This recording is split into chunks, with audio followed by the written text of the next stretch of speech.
देवीं सरस्वतीं व्यासं ओ जय मुदीरयेत् ततो जयमुदीरये। नष्टप्रायेषु अभद्रेषु नष्टप्रायेषु भद्रेषु नित्यं भागवत सेवया नित्यं भागवत सेवया भगवती उत्तम श्लोके भगवती उत्तम श्लोके भक्तिर्भवति नैष्ठकी। भक्ति भवति नष्टकी। ग्रंथराज श्रीमद् भागवत महापुराण की जय। जय। भगवान श्रीला वेद व्यास जी की जय। जय। श्री नर नारायण ऋषि जी की जय। जय। की देवी सरस्वती माता की जय। जय। सुखदेव गोस्वामी महाराज की जय। जय श्रील परीक्षित जी महाराज की जय। जय। श्रील प्रभुपाद महाराज की जय। जय महाराज की जय। कोटि वैष्णव वृंद की जय। जय। ताई गौर प्रेमानंदे हरि हरि हरि हरि बोल। आज के इस श्रीमद् भागवतम क्लास में आप सभी भक्तों का सभी का हार्दिक स्वागत है, अभिनंदन और धन्यवाद है। श्रीमद् भागवतम का प्रथम स्कंद ये चल रहा है और 12वां अध्याय है जिसका शीर्षक है सम्राट परीक्षित का जन्म और श्लोक संख्या 5 है। सभी पीछे दोहराने का प्रयास कीजिए। पहले एक एक शब्द दोहराइए मेरे पीछे। संपदः संपदः ऐश्वर्य ऐश्वर्य कृतवः कृत्वः यज्ञ यज्ञ लोकः लोकः भावी गंतव्य भावी गंतव्य महिषी महिषी रानिया भ्रातरः भाई मही पृथ्वी जम्बूद्वीप वह मंडल या ग्रह जिसमें हम रह रहे हैं आधिपत्यम सार्वभौम अधिपत्य च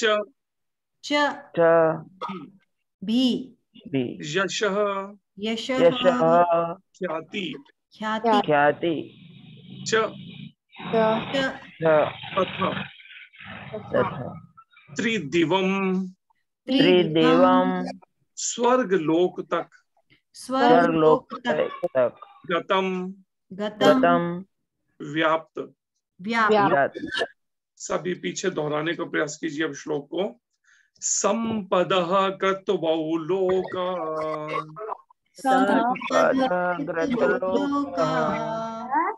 महिषी भ्रातरो मही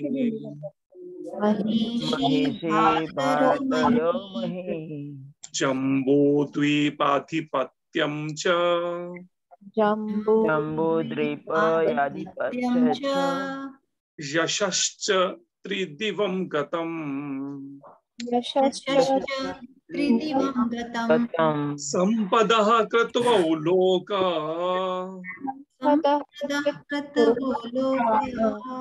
महिषी भ्रातरो मही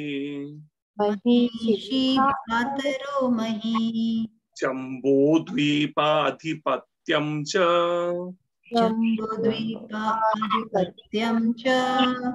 यशश्च त्रिदिवं गतम् पढ़िए आप में से कोई। हरे कृष्णा प्रभु। हरे कृष्ण जी। संपदः कृतवो लोका महिषी भ्रातरो मही जम्बूद्वीपम् आधिपत्यं च यशश्च त्रिदिवं गतम्। हरे कृष्ण प्रभु। हरे कृष्ण।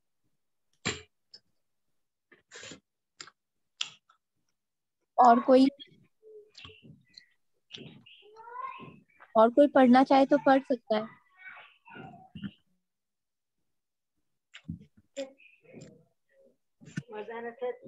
संपदः कृत्वो लोका जम्बूद्वीपाधिपत्यं च यशश्च त्रिदिवं गतम्। ठीक, एक और कोई भक्त पढ़िए, फिर शुरू करें आगे। हमें कोशिश करनी चाहिए, ये हमारा अपना इतिहास है, कोई भी कोशिश कर सकता है। बबीता माता जी, रेणु माता जी, रजनी माता जी।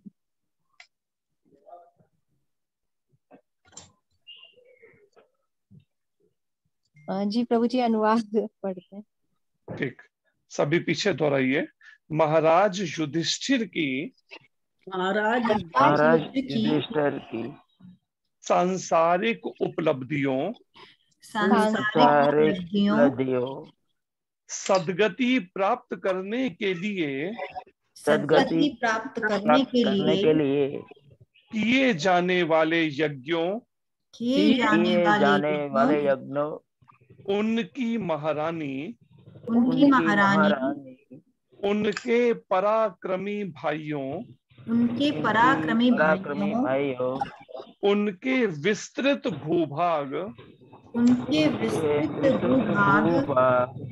पृथ्वी ग्रह पर उनका सार्वभौम अधिपत्य तथा उनकी ख्याति आदि के समाचार स्वर्ग लोक तक पहुंच गए। तो ये प्रसंग है सम्राट परीक्षित के जन्म से संबंधित, जिसमें आगे यहाँ पर श्रील सूत गोस्वामी जी वर्णन करते हैं कि महाराज युधिष्ठिर की संसारिक उपलब्धियां क्या है, उसके बारे में यहाँ पर वर्णन है। आज देखें तो परिणाम कितने सारे देश हैं, लेकिन कोई भी एक ऐसा देश आप बताइए जो बिल्कुल पूरी तरह से सब ठीक से व्यवस्थित होकर चल रहा हो। पूरे विश्व के लगभग सभी देशों के अंदर उथल पुथल कुछ ना कुछ है ही, मतलब कहीं भी शांति नहीं है। चाहे इन्होंने कितने बड़े बड़े अपने पूरे वर्ल्ड के इन्होंने देशों ने इकट्ठे होकर इन्होंने ऐसे कई पीस के लिए, शांति के लिए इन्होंने कई ऐसे बनाए हो, आपस में कई तरह की मीटिंग्स की हो, सभाएं, लेकिन उसके बाद भी शांति एक भी देश में नहीं दिखती वैसे। लेकिन यहां पर वर्णन है, सूत गोस्वामी जी कहते हैं कि महाराज युधिष्ठिर पूरे विश्व भर में एक सार्वभौम अधिपत्य था उनका, अर्थात सभी राजा अलग अलग जो उन्होंने वो सब के सब महाराज युधिष्ठिर के बताए तरीके से ही अपने राज्यों को चलाते थे। मनमर्जी कोई नहीं कर सकता था। अगर कोई भी गड़बड़ करता तो उसका पूरा उसका सुधार होता था, चाहे फिर वो भीम जी जाके करें, अर्जुन करें या युधिष्ठिर महाराज को जाना पड़े, लेकिन कोई भी उनके व्यवस्थित इस तरह का एक वातावरण था कि सब के सब धार्मिक उन प्रवृत्ति के अंदर, सब के सब संस्कारों के अंदर उनको शुरू से गुरुकुल सिस्टम से इस संस्कारों में ढाला जा रहा था। अब हम आर्टिफिशियली ऊपर से कितना भी प्रयास करें ना, तब तक शांति नहीं आ सकती जब तक उन धार्मिक सिद्धांत जो सनातन धर्म है, आदि पुरातन, उन सनातन धर्म के अनुसार जब तक संस्कार नहीं डाले जाएं। किसी बनावटी और किसी तरीके से आप डंडे के भय से कितनी देर तक चला लेंगे जनता को, कितनी देर तक? मात्र केवल भय से, जब तक संस्कार ना हो। तो दिल्ली के अंदर जैसे एक स्कूल में एक टीचर हमें कहती है कि मैं पास वाले स्कूल में बात करूं आपके भगवत गीता क्लास के लिए। मैंने कहा ठीक है करिए। एक दो दिन फिर जवाब ही नहीं दिया, तो मैंने पूछा, शायद दूसरे तीसरे दिन मैंने कहा आपने जवाब ही नहीं दिया, कहते नहीं, वहां पर मना कर दिया, उन्होंने कहा कि नहीं, यहाँ पे और भी बच्चे हैं, मुस्लिम और ईसाई भी और दूसरे भी, इसलिए हम भगवत गीता की क्लास नहीं रखवा सकते। ये हाल, और हिंदुओं का वो है। ऐसी स्थिति के अंदर सनातन धर्म का जब ऐसी स्थिति हुई, सब जब अपने स्वार्थों में खोते चले जा रहे हैं, स्वार्थों की तरफ, उसका रिजल्ट है ये सामने। आज समाज की विकृत अवस्था, बिगड़ी हुई अवस्था। लेकिन फिर भी एक महान संत प्रभुपाद जी ने 70 साल की अवस्था में भी अपने दिव्य गुरुदेव की आज्ञा के अंदर इस भगवत गीता को पूरे विश्व भर के अंदर ले जाकर और प्रचार करके, और वहां के लोगों को, जो ईसाई थे, क्रिश्चियन उसको मानते थे, या और कई पंथों को मानने वाले थे, कई तरह के, लेकिन उनको इस सनातन धर्म भगवत गीता की टीचिंग्स के अनुसार चलने में पूरे विश्व में जागृति ला दी।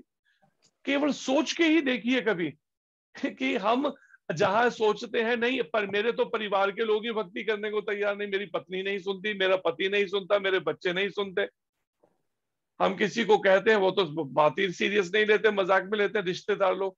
वहीं पे इन प्रभुपाद जी ने पूरे विश्व भर में कैसे किया होगा कार्य, और करा भी कितने, ये नहीं कि हाँ 500 साल लगाए उसको करने में या 200 साल लगाए, मात्र 11 सालों में सारा खेल किया है, केवल 11 सालों में। ये होता है कि जैसे कहते हैं ना, युक्ति से मुक्ति, कैसे टैक्टफुली, कैसे युक्ति से उन्होंने पूरे विश्व भर में इस आंदोलन को स्थापित करा, भगवान कृष्ण की शक्ति लेकर अपने दिव्य गुरुदेव के माध्यम से, परंपरा के माध्यम से। तो ये कोई साधारण बात नहीं है। अगर मुझे साधारण लगती है ना, इसका कारण है मेरा मन मैला है। मैला मन होने से मेरा मन, और मैं इस बात को, इसे महान भक्त की इस कार्यकलापों को समझ नहीं पा रहा, और एक शुद्ध भक्त के अगर कार्यकलापों को मेरा मैला मन नहीं समझ पा रहा, तो भगवान के कार्यकलापों को क्या सर समझेगा? उनको कहां से समझ पाएगा? इसलिए मुझे भगवान के शुद्ध भक्त के माध्यम से कृष्ण को समझने का प्रयास करना है। कृष्ण के कार्यकलाप कैसे समझ आएंगे जब एक शुद्ध भक्त के ही हम समझना नहीं चाहते, हम सोचना ही नहीं चाहते, विचार ही नहीं करना चाहते इन बातों के ऊपर। लेकिन फिर भी ऐसे महान संत प्रभुपाद जी ने कार्य करके दिखा दिया, चमत्कार ये करके। जैसे प्रभुपाद जी से किसी ने कहा कि स्वामी जी, जैसे चमत्कार को नमस्कार सब लोग करते हैं, आप भी कोई चमत्कार दिखाइए। प्रभुपाद जी ने कहा, मेरा यही चमत्कार है कि ये गौ मांस खाने वाले, पानी की तरह शराब पीने वाले, बुरे कर्म करने वाले, आज प्याज लहसुन चाय कॉफी ना लेकर अच्छे ब्रह्मचारी, गृहस्थी और सन्यासी बने हुए हैं। यही सबसे ये चमत्कार, इससे बड़ा चमत्कार क्या होगा? विवेकानंद भी गए अमेरिका, लेकिन एक केवल अंग्रेजन निवेदिता उनके पीछे चली, और वो भी कुछ समय के बाद लौट गई। लेकिन प्रभुपाद जी ने ऐसी लाखों निवेदिताओं को और लाखों अंग्रेजों को कृष्ण भक्ति में, जो आज तक, मेरे को तो हैरानी, मैं शायद शिकागो या कहां पे अमेरिका में महाराज जी के साथ थे किसी कंट्री में, तो वहां पर जब मंदिर में मंगल आरती में गए, तो फोर्ड गाड़ी का मालिक जो है एल्बर्ट फोर्ड, जो इस अम्बरीश दास जिसका दीक्षित नाम है, वो वहां पे मंगल आरती में पहुंचा हुआ था, धोती कुर्ता पहन के, तिलक लगाए हुए, कंठी डाले हुए, माला लिए हुए। मंगल आरती के बाद उसने भी बैठ के जप किया, महाराज जी से फिर मिला, महाराज जी का गुरु भाई है, एक बार महाराज जी को अपने यहाँ प्रसाद के लिए भी इनवाइट किया उसने, तो उसने काफी देर महाराज से बातें की, और फिर अपना मंगल आरती और 16 माला जप रेगुलर करता है। क्या मजाल की किसी दिन माला मिस करे, इंडियन लोग फिर मिस कर जाए, लेकिन अंग्रेज लोग इतने पंक्चुअल हैं, एक नियम पकड़ा तो उसको बिल्कुल छोड़ते नहीं। प्रभुपाद जी की शिक्षा में बिल्कुल आंखें बंद करके चलते हैं। इसी का परिणाम है आज पूरे विश्व भर में 700 सेंटर्स चल रहे हैं। ठीक है, दोष जाते जाते जाते हैं, लेकिन प्रयास तो कर ही रहे हैं ना। तो एक महान भक्त की शक्ति आज तक कार्य कर रही है प्रभुपाद जी की अपने शिष्यों के माध्यम से। तो हमें इसे समझना है, और हमें भी, जैसे गुरु महाराज एक बात कहते हैं कि पिता जो है ना, पिता का अपने पुत्र के प्रति उतना प्रेम नहीं होता जितना अपने पोते के प्रति होता है। तो एक तरह से हम सब प्रभुपाद जी के पोते पोतियां हैं। तो इसलिए अगर हम प्रयास करें ना निष्ठा पूर्वक, ईमानदारी से, तो प्रभुपाद जी की कृपा हम उनसे ज्यादा ले सकते हैं, उनके शिष्यों से, क्योंकि हम उनके पोते पोतियां हैं। और अपने दादा को पोते पे ज्यादा प्रेम होता है, अपने बेटों से ज्यादा पोते पे होता है। जैसे एक व्यक्ति गेस्ट यहाँ पे आए हुए थे, वो हमें कह रहे थे कुछ दिन पहले भी, 2-3 बार कहा उन्होंने, कहते हैं देखो बेटा तो चलो अब बड़ा हो गया, लेकिन ब्याज पे ज्यादा वो होता है, ध्यान रहता है, असल से मूल से ज्यादा ब्याज पर रहता है। मतलब वो मेरे को कहना चाहते थे पोते पे मेरा बहुत ज्यादा मोह है जो मेरा छूटता ही नहीं, ये मेरे को बता रहे थे। तो वही हमें प्रयास करके प्रभुपाद जी की कृपा लेनी है और इसी जन्म को आखिरी बनाने के तरीके से जीवन जीना है। कोई भी त्रुटि, कोई भी अपराध, कोई भी पाप हुआ, समझो वो ऑब्स्टेकल, रुकावट बन के बीच में खड़ा हो जाएगा धाम में जाने के, ये ध्यान रखिएगा। छोटी थोड़ी सी भी गलती, लेकिन उन गलतियों से, उन अपराधों से, उन पाप कर्मों से बचने के लिए सावधान कौन करेगा? प्रमाणिक गुरु। ग्रंथों में बहुत सारी दिव्य बातें सनातन धर्म के इस मार्गदर्शन बहुत कुछ दिया प्रभुपाद जी ने, लेकिन प्रभुपाद जी ने यह भी साथ कहा केवल मात्र ग्रंथों को पढ़कर कोई भी भगवत प्राप्ति नहीं कर सकता। ऐसी बात क्यों कही? मैंने खुद पढ़ी है प्रभुपाद जी के तात्पर्य। इसका मतलब फिजिकली कोई ना कोई मेरे को प्रमाणिक योग्य गुरु चाहिए जो मेरे को कदम कदम पर मार्गदर्शन करे। जैसे शिला रूप गोस्वामी जी कहते हैं कि अगर किसी गुरु के 2-4 शिष्य होते हैं तो वो उनको डायरेक्टली गाइड करता है उनको। अगर काफी शिष्य बढ़ते जाते हैं तो अब सीधे कैसे करें, उसे अपना भी भजन करना है, तो वो अपने आगे अपने प्रतिनिधियों को नियुक्त करता है, अपने शिष्यों को, वो आगे एजुकेट करें अपने आगे गुरु भाई बहनों को। और अपने इस तरह से चेन की तरह, जैसे महाराज कहते हैं ट्रेन के मालगाड़ी है, उसके अंदर कई सारे डिब्बे होते हैं, लेकिन होता क्या है, इंजन के साथ पहला डब्बा जुड़ता है, फिर उसके बाद दूसरा, उसके बाद तीसरा, उसके चौथा, और परिणाम में पूरी गाड़ी ऐसे चलती है। ये नहीं कि हर डब्बे के साथ एक इंजन लगाया जाता है। तो यही बात को यहाँ समझना है। एक महाराज युधिष्ठिर जो धर्मराज के अवतार हैं, उन धर्मराज के अवतार युधिष्ठिर जी ने कैसी व्यवस्था उस समय धरती पर की कि सारे विश्व में सार्वभौम अधिपत्य को कैसे धर्म को स्थापित रख सके। कलयुग की हिम्मत नहीं पड़ी प्रवेश करने की धरती पर जब तक 5 पांडव धरती पे रहे। परीक्षित मार रहे तो भी हिम्मत नहीं जुटा सका, उनके जाने के बाद ही पांव पसार पाया। बल्कि शुरुआत उसने भगवान कृष्ण के धाम में जाने के बाद से शुरू की, लेकिन हिम्मत नहीं उसकी, फैला नहीं सकता था अपने बुरे कर्मों को।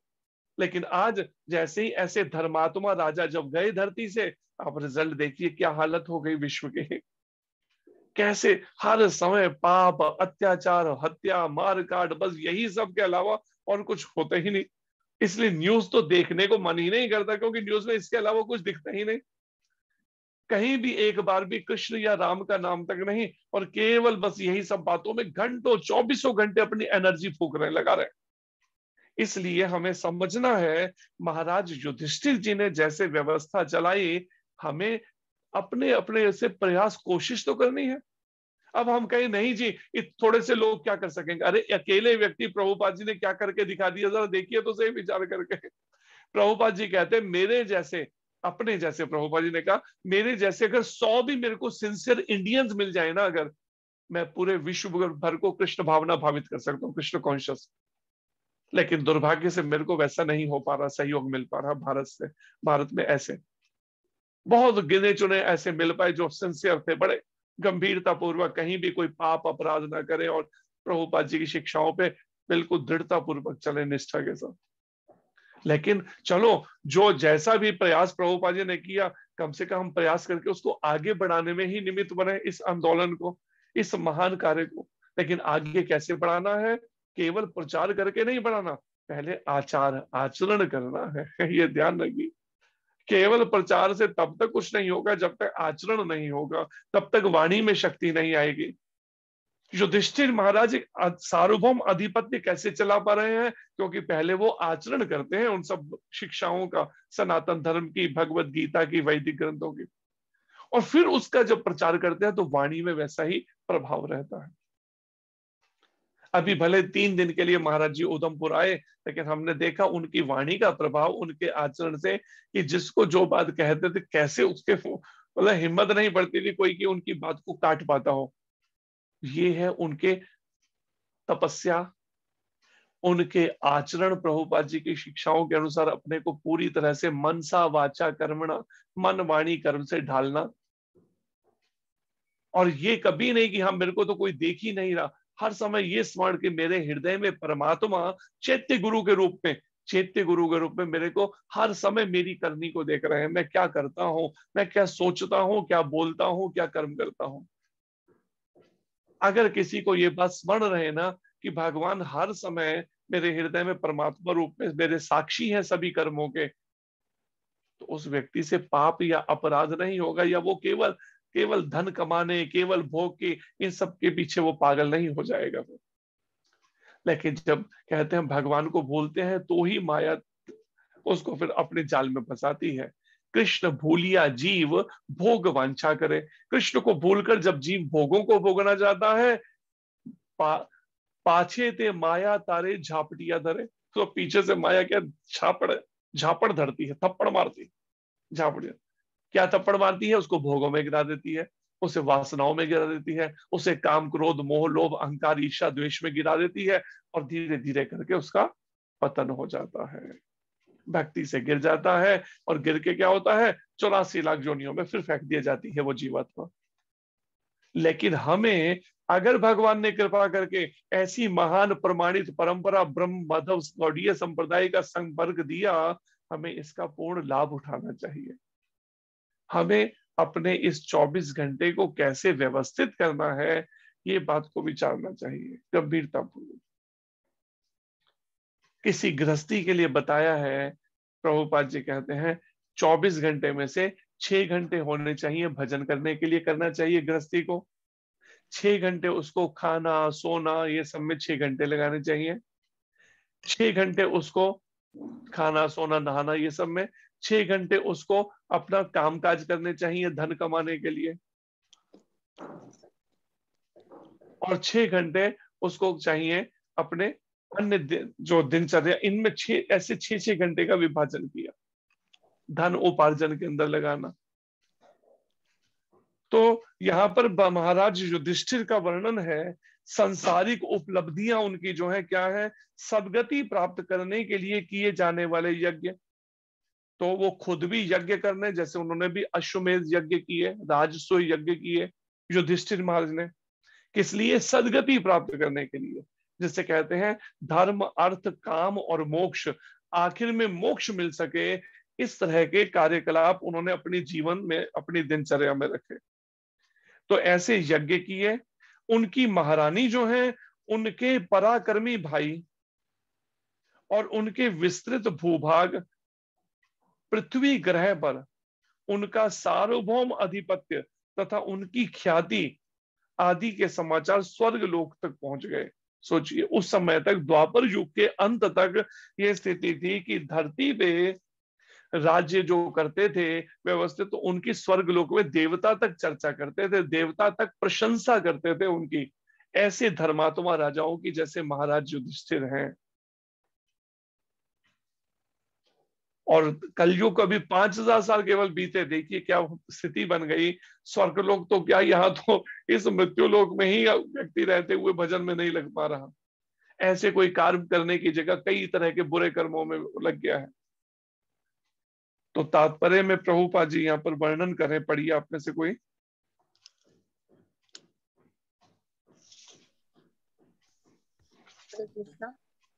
हरे कृष्ण। कोई पढ़ना चाहेगा? कोई माता जी या प्रभु जी? हाँ जी, पढ़िए झांसी माता जी।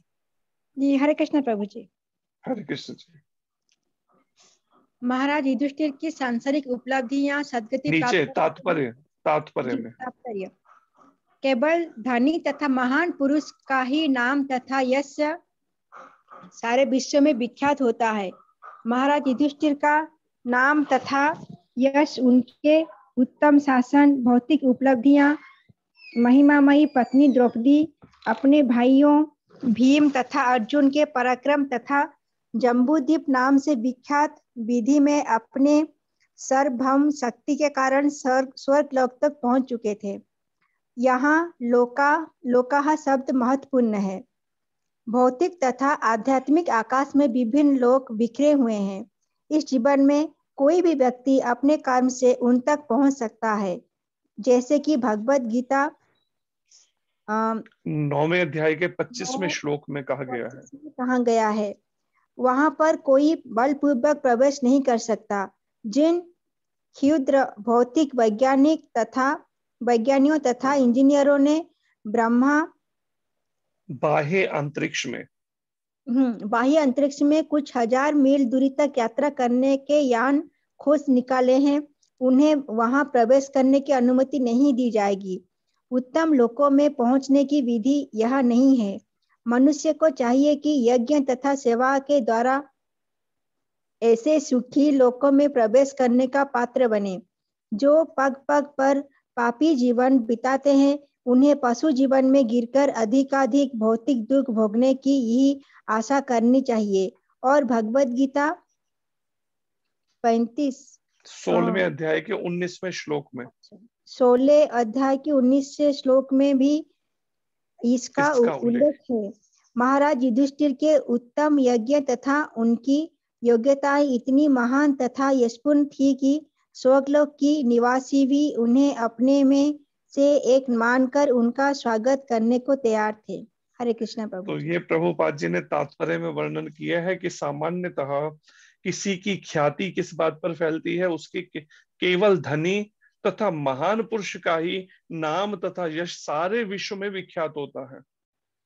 महाराज युधिष्ठिर का नाम तथा यश उनके उत्तम शासन, भौतिक उपलब्धियों, महिमामयी पत्नी द्रौपदी जो दिव्य अग्निकुंड से प्रकट हुई, अपने भाइयों भीम तथा अर्जुन के पराक्रम तथा जम्बूद्वीप नाम से विख्यात विधि में अपनी सार्वभौम शक्ति के कारण स्वर्ग लोक तक पहुंच चुके थे। तो ये धरती का जो हिस्सा है इसको जम्बूद्वीप कहा जाता है। और भौतिक तथा आध्यात्मिक आकाश में विभिन्न लोक बिखरे हुए हैं। प्रभुपाद जी कहते हैं जो तरीके से ये आज के वैज्ञानिक या इंजीनियर जिस तरह की कोशिश कर रहे हैं कि हाँ इस तरह के इन्होंने रॉकेट्स बना लिए कि जिसके माध्यम से कुछ हजार मील की ये यात्रा करने का कर लेते हैं, तो ये सोचते हैं हम इस तरीके से उच्च लोकों में पहुंच सकेंगे। प्रभुपाद जी कहते हैं ये तरीका नहीं है उच्च लोकों में जाने का। इसलिए जैसे पहले कितने समय से अमेरिका ने ये झूठी अफवाह फैला रखी थी कि हमारा सबसे पहले रॉकेट जो है वो चंद्रमा पे पहुंच गया और वहां पे केवल ऐसी मिट्टी और पत्थर ही है और कुछ नहीं। लेकिन बाद में रशिया ने उसकी पोल खोली कुछ साल पहले, जब पता चला कि वो वास्तव में एक डेजर्ट, एक रेगिस्तान में केवल मूवी बनाई गई थी और अमेरिका को माननी पड़ी अपनी बदमाशी। तो परिणाम प्रभुपाद जी कहते हैं ये तरीका नहीं है जैसे ये इंजीनियर या भौतिक विज्ञानी प्रयास कर रहे हैं अंतरिक्ष में कि वो किसी अन्य उच्च लोकों में पहुंच सके। उसका तरीका तो अगर कोई है तो वो है यज्ञ तथा सेवा।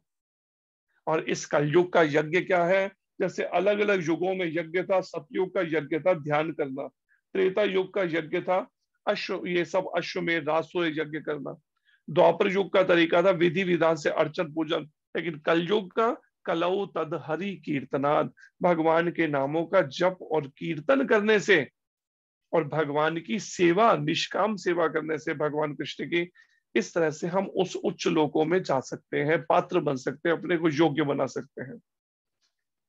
जो पग पग पर पापी जीवन बिताते हैं उन्हें पशु जीवन में गिरकर अधिकाधिक भौतिक दुख भोगने की ही आशा करनी चाहिए, चाहे वो इसे माने चाहे ना माने, चाहे समझे चाहे।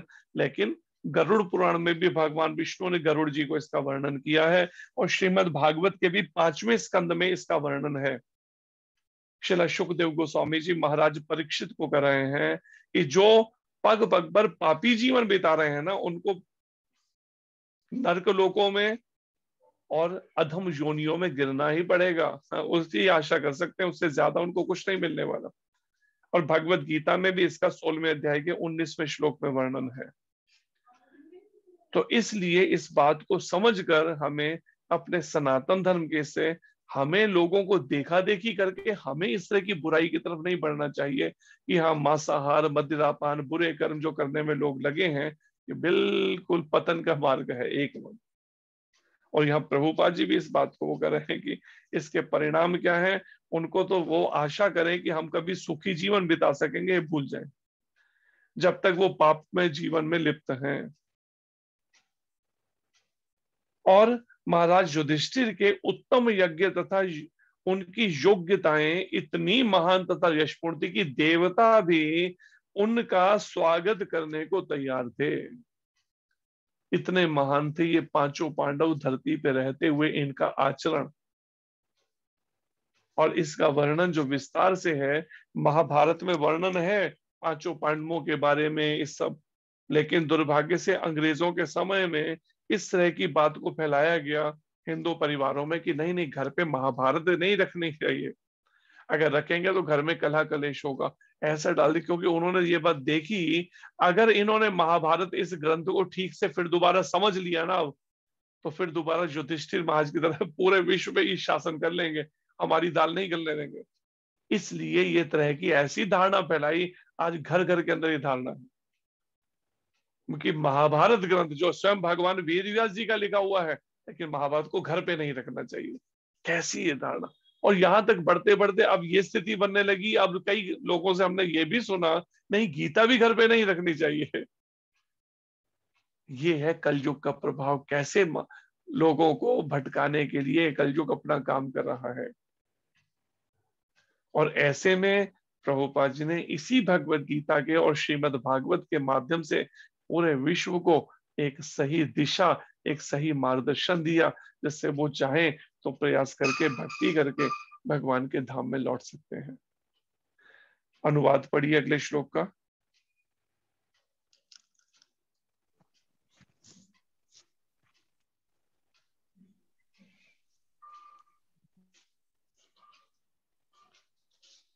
हे ब्राह्मणों, हे ब्राह्मणों, आगे पढ़िए।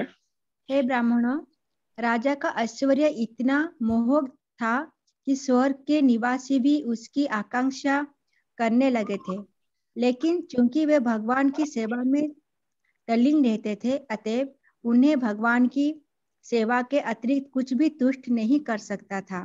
तात्पर्य, संसार में दो वस्तुएं होती है जिनसे जीवों की तुष्टि हो सकती है। जब कोई भौतिकता में डूबा हुआ रहता है तो वह इंद्रिय तृप्ति से ही तुष्ट होता है, किंतु जब कोई भौतिक गुणों से मुक्त होता है तो वह भगवान की तुष्टि के लिए प्रेमामयी सेवा करके ही तुष्ट होता है।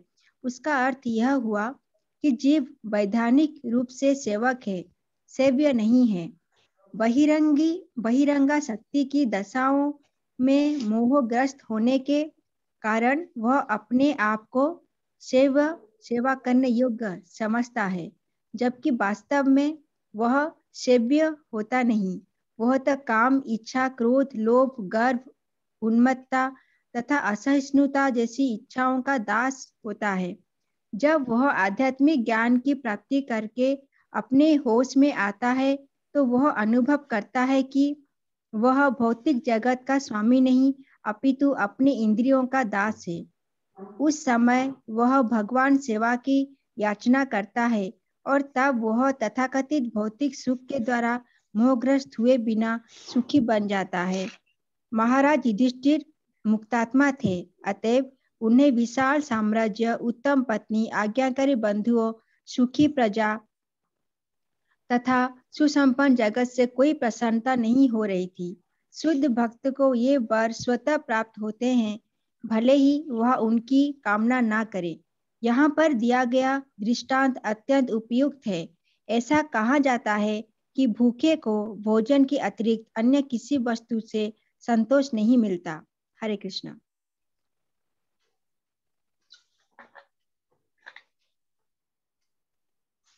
इस श्लोक में आगे वर्णन है,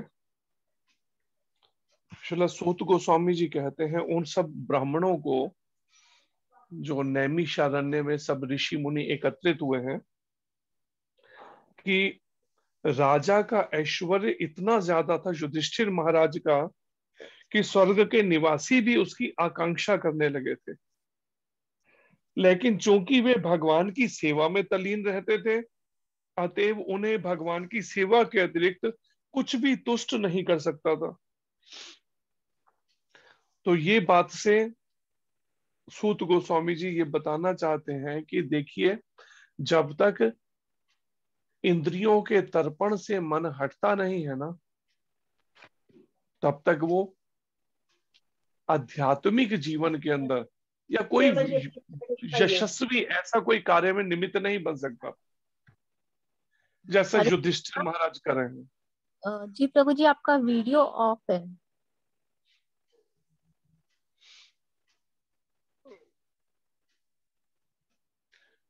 और इसलिए यहां पर यह वर्णन है कि अगर कोई महान बनना चाहता है, इस तरह के कार्यों में अगर लगना चाहता है, तो उसको सबसे पहले इंद्रियों के तर्पण से, भोग विलास के जीवन से तो बिल्कुल अपने को अलग करना पड़ेगा, तभी कोई निमित्त बन पाएगा। अगर प्रभुपाद जी भी निमित्त बन सके तो उन्होंने निश्चित रूप से अपने मन को इस भोगमय जीवन से अलग कर दिया। चाहे फिर शिष्यों ने कितनी सुविधाएं उनको दी, गाड़ियों के काफिले उनके लिए वे प्रतीक्षा करते थे जब उनको लेने के लिए, और कैसे वेलकम, लेकिन प्रभुपाद जी का मन उस भोग के प्रति आकर्षित नहीं हुआ। उनका मन तो केवल एकमात्र भगवान कृष्ण की भक्ति करना और प्रचार, उस कार्य के प्रति केवल था। और ठीक ऐसे ही यहाँ पर युधिष्ठिर महाराज का भी वर्णन है कि युधिष्ठिर महाराज को ऐसी सुविधाएं थी एक तरह से जैसे स्वर्ग लोक में किसी को हो। स्वर्ग के निवासियों भी आकांक्षा करते थे, इतनी सुविधाएं, लेकिन युधिष्ठिर महाराज का लेश मात्र भी मन इस ओर आकर्षित नहीं था, लेश मात्र भी। तो ये बात भी कैसे है, क्योंकि पहले गुरुकुल सिस्टम से चले, एक योग्य मार्गदर्शन के अंदर पहले बचपन से उनको संस्कारित किया गया, तो तब जाके वो इस तरह का जीवन में आगे वो आदर्श प्रस्तुत कर सके अपने आचरण से, अपने जीवन से। लेकिन जब आज ऐसे वातावरण या इस तरह का जब नहीं संस्कार मिल रहे बच्चों को, तो उसका रिजल्ट भविष्य के लिए आप देख सकते हैं कि किस तरह की स्थिति है कि बचपन से ही बच्चों का मन भोग की तरफ आकर्षित हो रहा है, वासनाओं की तरफ आकर्षित हो रहा है, हट ही नहीं पा रहा। क्यों? क्योंकि संस्कारों की कमी। शुरू से संस्कार बचपन से दिए जाते हैं। इसलिए प्रहलाद महाराज कहते हैं 5 वर्ष से ये शुरू होना चाहिए कार्य। कौमार आचारते प्राज्ञो, कौमार अवस्था से, 5 वर्ष की उम्र को कौमार अवस्था कहते हैं। 5 वर्ष से माता पिता को चाहिए बच्चे को गुरुकुल में भेज दें, और कम से कम 5 से 25 साल का, ये 20 साल उसके गुरुकुल के होने चाहिए। और थे भी यही सिस्टम। 25 के बाद अगर फिर वो आगे ब्रह्मचर्य को कंटिन्यू नहीं करना चाहता तो गृहस्थ में प्रवेश कर सकता है, लेकिन कुछ नियमों के अंदर रहते हुए जो गुरुकुल में उसे मार्गदर्शन दिया गया। लेकिन आज वो सब खत्म होने से गुरुकुल सिस्टम, रिजल्ट आप देख लीजिए, एक थोड़ा सा एक दायरे के अंदर बस मैं, मेरी पत्नी, मेरे बच्चे, मेरा परिवार, बस उतने तक एक सीमित रह के एक दिन संसार छोड़ के चले जाते हैं। तो यहां पर यही बात बताई जा रही है। प्रभुपाद जी कहते हैं संसार में 2 वस्तुएं होती हैं जिनसे जीवों की तुष्टि हो सकती है। जब कोई भौतिकता में डूबा हुआ रहता है तो वह इंद्रिय तृप्ति से ही तुष्ट होता है। अगर भौतिकता में डूबा है तो केवल इंद्रिय तृप्ति में, भोगों में बस लगा रहता है, चाहे बच्चा हो, चाहे जवान हो, चाहे बूढ़ा हो। किंतु जब कोई भौतिक गुणों से मुक्त होता है, अर्थात भौतिक गुणों के प्रभाव में नहीं होता, इस तरह का उसका संस्कारमय जीवन होता है कि वो इस तमोगुण या रजोगुण या भौतिक सतोगुण से प्रभावित जब वो नहीं होता, तो वह भगवान की तुष्टि के लिए प्रेममयी सेवा करने से ही तुष्ट होता है। केवल भगवान की निष्काम सेवा, बस कोई भी कर्म करना है भगवान की प्रसन्नता के लिए, श्री कृष्ण के, अपने इंद्रियों के तर्पण या अपने निजी उसके लिए नहीं। और इसका अर्थ यह हुआ कि जीव वैधानिक रूप से सेवक है।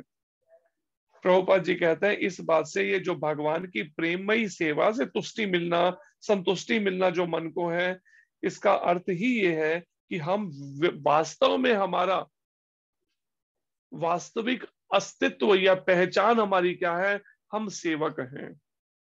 हम कभी भी सेव्य या स्वामी नहीं बन सकते हैं।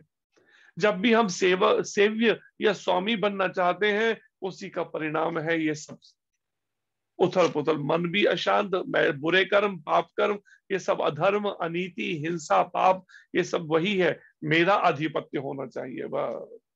और मेरा आधिपत्य कैसा, कि वैदिक सनातन धर्म के अनुसार नहीं, केवल अपने मैले मन की, अपने मन की, परिवार, मेरी पत्नी, बच्चे, बस उसकी संतुष्टि के लिए। जैसे एक पॉलिटिकल लीडर को कुर्सी मिली कुछ समय पहले, उसने क्या किया, अपने बच्चों के और पत्नी के नाम ही पूरा गांव का गांव, जिस गांव में उसका जन्म हुआ था वो सब गांव कर दिया। और जो गांव के रहने वाले थे उनको रेलवे में नौकरियां दे के उनके गांव को अपने नाम करवा लिया। लेकिन जब सत्ता से हटा, पकड़ में आया, तो अभी जेल की हवा खा रहा है, कई साल से जेल में बैठा हुआ है, केस चल रहे हैं उसके ऊपर कई तरह के। तो यहां पर यही बात को समझाया जा रहा है। प्रभुपाद जी कहते हैं बहिरंगा शक्ति, जो ये भगवान की भौतिक शक्ति है, बहिरंगा शक्ति है, या जिसे दुर्गा माता भी कह सकते हैं, बहिरंगा शक्ति की दशाओं में मोहग्रस्त होने के कारण वह अपने आप को सेव्य अथवा सेवा कराने योग्य समझता है। पढ़ने के टाइम उस समय सेवा करने योग्य पढ़ दिया गया था, करने और कराने में बहुत बड़ा अंतर है। सेवा करने शब्द का अर्थ होता है सेवक, सेवा कराने का मतलब होता है स्वामी। बिल्कुल उल्टा अर्थ हो जाता है शब्द का अगर सही ना पढ़ा जाए तो वह अपने आप को सेव्य या सेवा कराने योग्य समझता है कि सब मेरी सेवा करें, जितने भी लोग हैं, परिवार के लोग, समाज के लोग, मेरे नौकर चाकर, सब मेरी सेवा में लगे रहे बस। तो इस तरह से जीव जो है कब चाहता है, माया के संपर्क में, जब माया देवी से प्रभावित, जब उसके भोगों में मन लगा हुआ है, तब उसकी ये स्थिति होती है। और जब भगवान की सेवा में लगता है तो वो चाहता है फिर कोई किसी की सेवा ना लेके सब कार्य जो है, किसी से कोई थोड़ी भी सेवा नहीं लेना चाहेगा। क्यों? वो ऐसा मानता है कि मेरे प्रभु सबके हृदय में रहते हैं। जीवे सम्मान दिबे, जानी कृष्ण अधिष्ठान।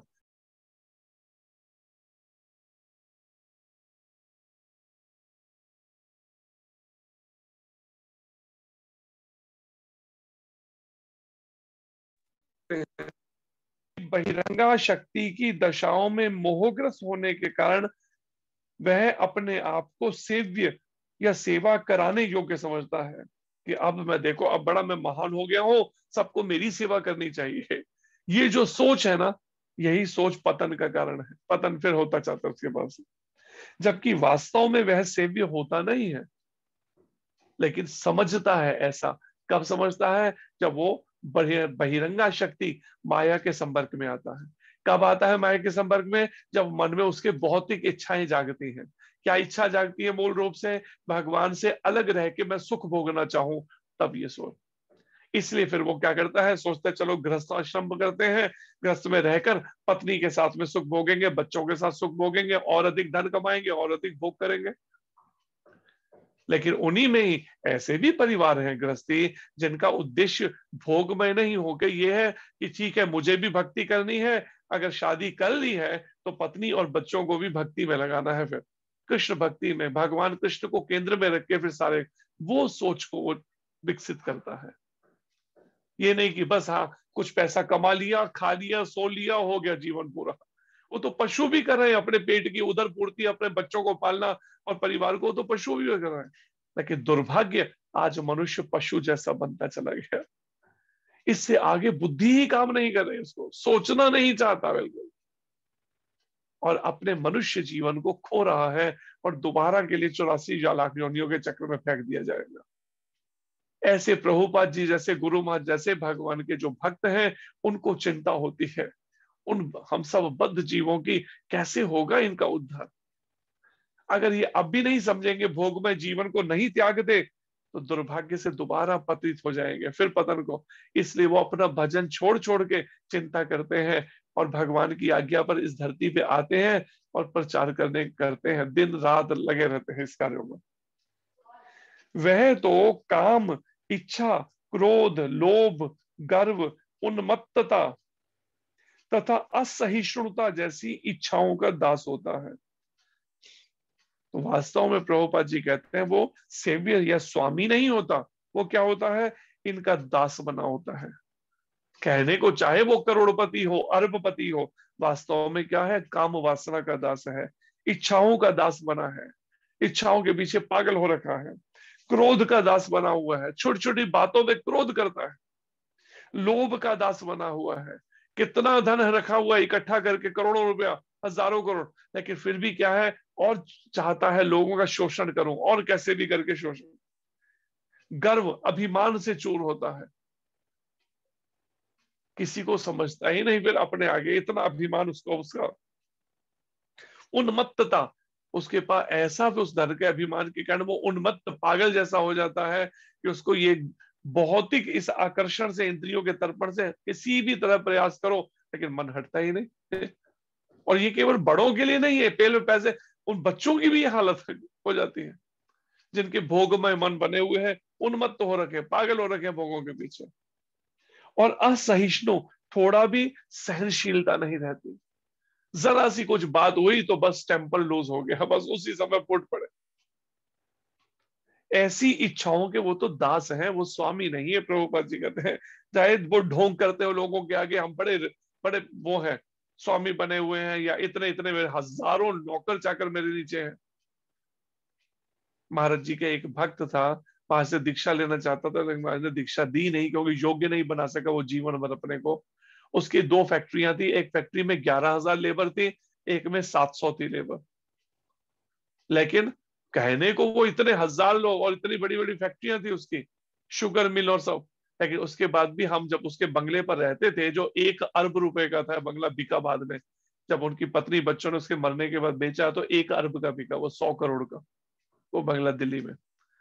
तो वो इंद्रियों का इतना गुलाम बना हुआ था कि परिणाम क्या बताएं, हम तो साथ में रहते थे ना, हमारे साथ होता तो हम देखते थे कितना इंद्रियों का गुलाम है वो, जरा सा भी उससे साधना होनी मुश्किल होती। फिर भी महाराज कैसे भी कर करके उसको, पप्पू उसका नाम महाराज ने रखा हुआ था, महाराज उसको कैसे भी करके सुधारते थे, पप्पू तेरे सर पे है टप्पू, उसे बड़ा करते हुए कैसे भी प्रेम से उसे सुधार करते थे।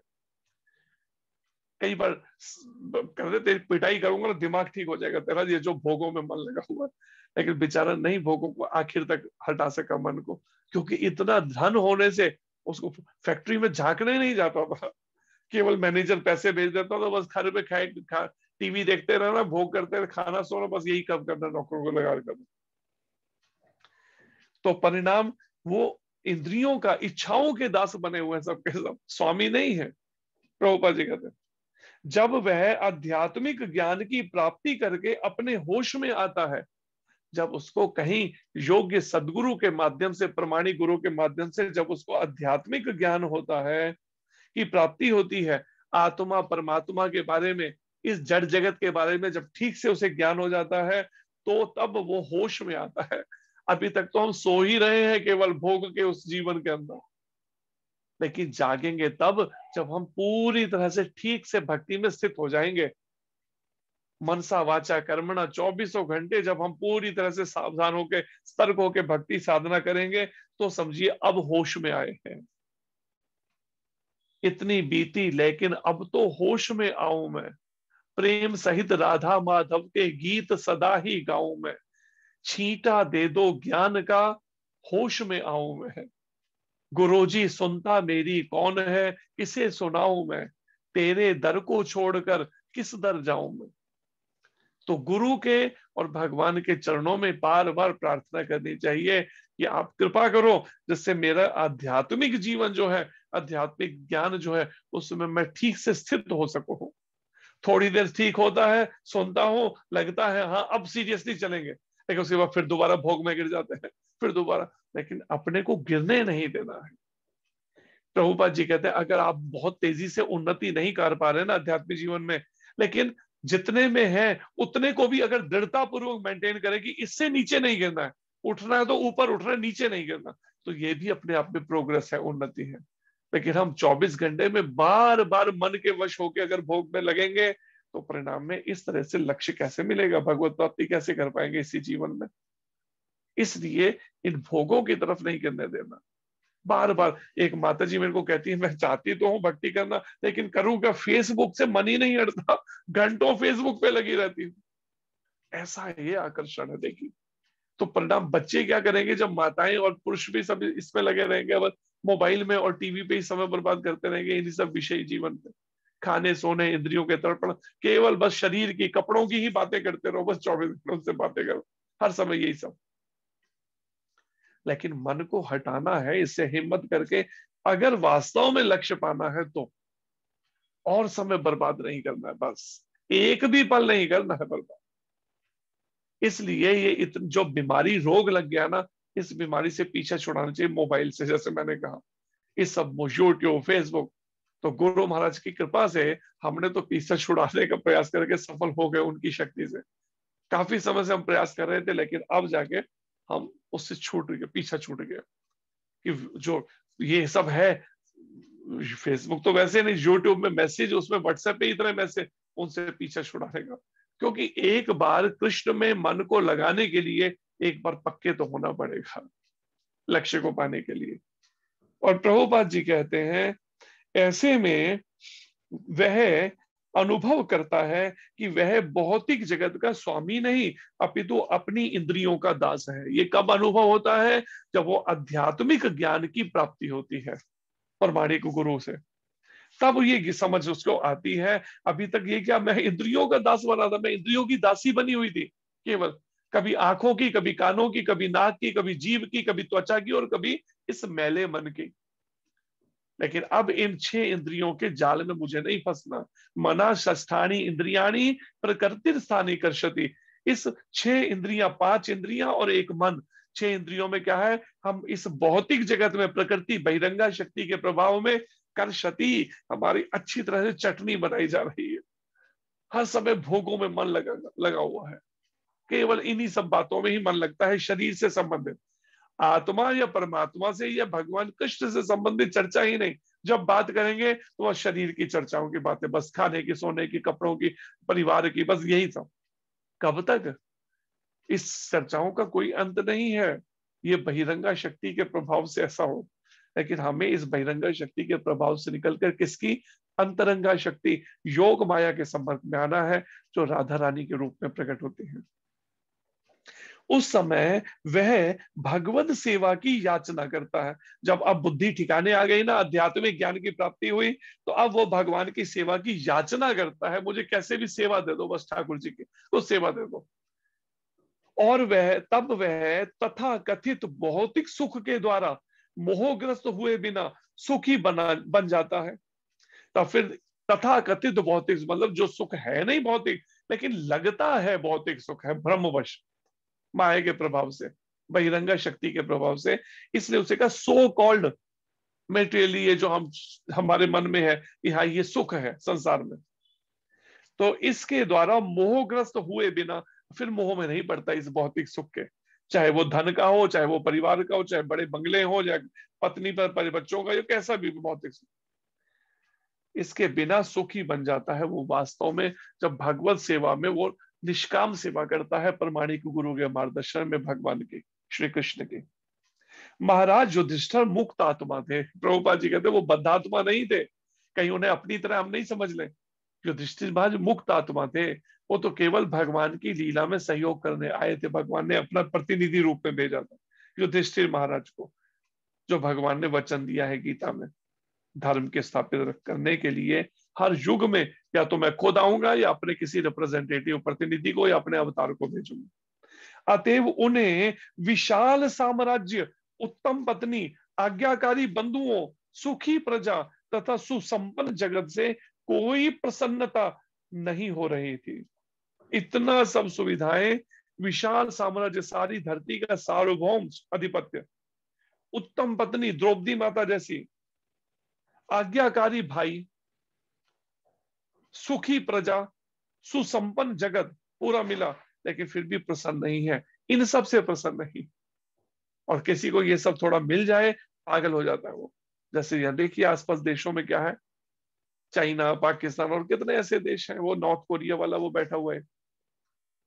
लेकिन देखिए धर्मात्मा राजा कैसे होते हैं। इसलिए आवश्यकता है सनातन धर्म के अनुसार हमें चलना, और चलकर इस तरह से योग्य बनकर फिर आगे आकर इस धरती पर भगवान के इस सनातन धर्म को स्थापित करने के लिए निमित्त बनना। अगर वैष्णव प्रधानमंत्री और वैष्णव कोई बनेगा अगर राष्ट्रपति, तो पर विचार कीजिए कैसी व्यवस्था चलेगी, उसका उदाहरण है यहाँ पे महाराज युधिष्ठिर का। और आज भी संभव है। आप देख सकते हैं कैसे समाज में परिवर्तन के लिए एक प्रयास किया अगर थोड़ा भी मोदी जी ने, तो देखिए प्रयास में कैसे वो कोशिश में लगे। इसी तरह से अगर वैष्णव कोई आएगा तो स्वाभाविक बात है वो हर एक जीवात्मा का आदर करेगा। ये सब पशुओं की, जीवों की हिंसा कैसे युक्ति से इसको खत्म करे, वो तरीके उसको भगवान बुद्धि देते हैं, जैसे प्रभुपाद जी को दी। वही सब जो मांसाहारी थे और जो शराबे नहीं छोड़ते थे, हिप्पी बने हुए थे, उनको कैसे प्रभुपाद जी ने युक्ति से प्याज, लहसुन और चाय कॉफी छुड़वाए होंगे। जरा सोच के देखिए इस बात को, कल्पना करके देखिए। ऐसी युक्तियां भगवान फिर उसको देते हैं। अगर कोई वास्तव में आचरण करे और भगवान के इस दिव्य कार्य में निमित्त बने, युधिष्ठिर महाराज की तरह, अर्जुन जी की तरह, अतएव उन्हें विशाल साम्राज्य, इससे कोई आकर्षण नहीं था। शुद्ध भक्त को ये वर स्वतः प्राप्त होते हैं। ये सब सुविधाएं तो खुद ही मिल जाती हैं। जैसे मैंने उदाहरण दिया प्रभुपाद जी का, वो कुछ नहीं चाहते थे, लेकिन उसके बाद भी उनको कैसे सुविधाएं उनकी होती, कैसे अलग अलग देशों में उनका स्वागत होता था, वेलकम होता था। एक बार के लिए जर्नलिस्ट भी जो पत्रकार थे, उन्होंने भी प्रश्न कर दिया प्रभुपाद जी से कि स्वामी जी आप इसका प्रचार कर रहे हैं, जो अच्छी बात है हरे कृष्ण मूवमेंट का, लेकिन ये आप बाहर जो गाड़ियों का काफिला खड़ा है, एक से एक महंगी गाड़ियां, रॉयल्स रॉयल जैसी, BMW जैसी, मर्सिडीज जैसी, तो क्या ये सब ठीक है एक साधु के लिए? तो प्रभुपाद जी ने उत्तर दिया। प्रभुपाद ने कहा, जिस गॉड को आप मानते हैं ईसाई लोग, क्रिश्चियन लोग, अगर वो गॉड धरती पे उतर कर आ जाए तो आप उसका कैसा वेलकम करेंगे, स्वागत करेंगे? उनके लिए डायमंड की तरह तरह के पन्नों की उसकी गाड़ियां बनाएंगी उनके वेलकम में। और अगर उसी गॉड का छोटा सा प्रतिनिधि मैं बनने का प्रयास कर रहा हूं, अगर इन सब भक्तों ने अगर उसके लिए ऐसा स्वागत के लिए इंतजाम अपने आप अपनी इच्छा से किया है, अगर, तो क्या गलत है इसके अंदर? आप गॉड के लिए कैसा करेंगे वेलकम, मैं छोटा सा प्रतिनिधि? ऐसी विनम्रता उनकी। तो परिणाम, शुद्ध भक्त जो है वो ये वर स्वतः प्राप्त होते हैं, उसको खुद से मिल जाते हैं सब सुविधाएं और सब, भले ही वह उनकी कामना चाहे ना करे तो भी। यहां पर दिया गया दृष्टांत अत्यंत उपयुक्त है। ऐसा कहा जाता है कि भूखे को भोजन के अतिरिक्त अन्य किसी वस्तु से संतोष नहीं मिलता। जैसे भूखे को भोजन के बिना कोई अन्य वस्तु से संतोष नहीं मिलता, ठीक इसी तरीके से युधिष्ठिर महाराज जैसे, प्रभुपाद जी जैसे जो धर्मात्मा है, उनको कभी भी ऐसे किसी भौतिक लाभों से संतोष नहीं मिलता। कितनी भी सुविधाएं उनको दी जाए, लेकिन उनको तो संतोष मिलेगा जब कृष्ण भक्ति करने का उनको सब वातावरण भक्ति करने का अवसर और भक्ति वो जब करेंगे तो उन्हें मिलेगा। जैसे युधिष्ठिर महाराज अपने हाथों से सब भगवान की सेवा करते हैं, मंदिर की साफ सफाई, पूजा, ऐसे ही अम्बरीश महाराज करते थे। राजा थे, गृहस्थी थे, अपना सब राज्य, लेकिन झाड़ू पोछा, भोग बनाना, सब करना सब खुद अपने हाथ से करते थे, अम्बरीश महाराज भी और युधिष्ठिर महाराज। उसके बाद फिर राज्य के कार्यों के अंदर अपना सब कार्य करते थे। तो भगवान कृपा करके उनको फिर बुद्धि देते थे कैसे कार्य, कैसे व्यवस्था करनी है।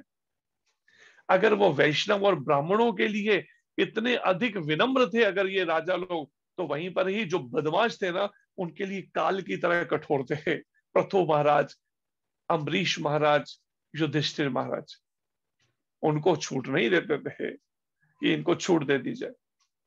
जैसे पृथ्वीराज चौहान जो थे, उन्होंने छूट दे दी और परिणाम में क्या हुआ, कितनी बार उसको 16 बार उसको किया, बंदी बना, लेकिन हर बार उसने झूठी माफी मांगी और उसको छोड़ दिया मोहम्मद गौरी।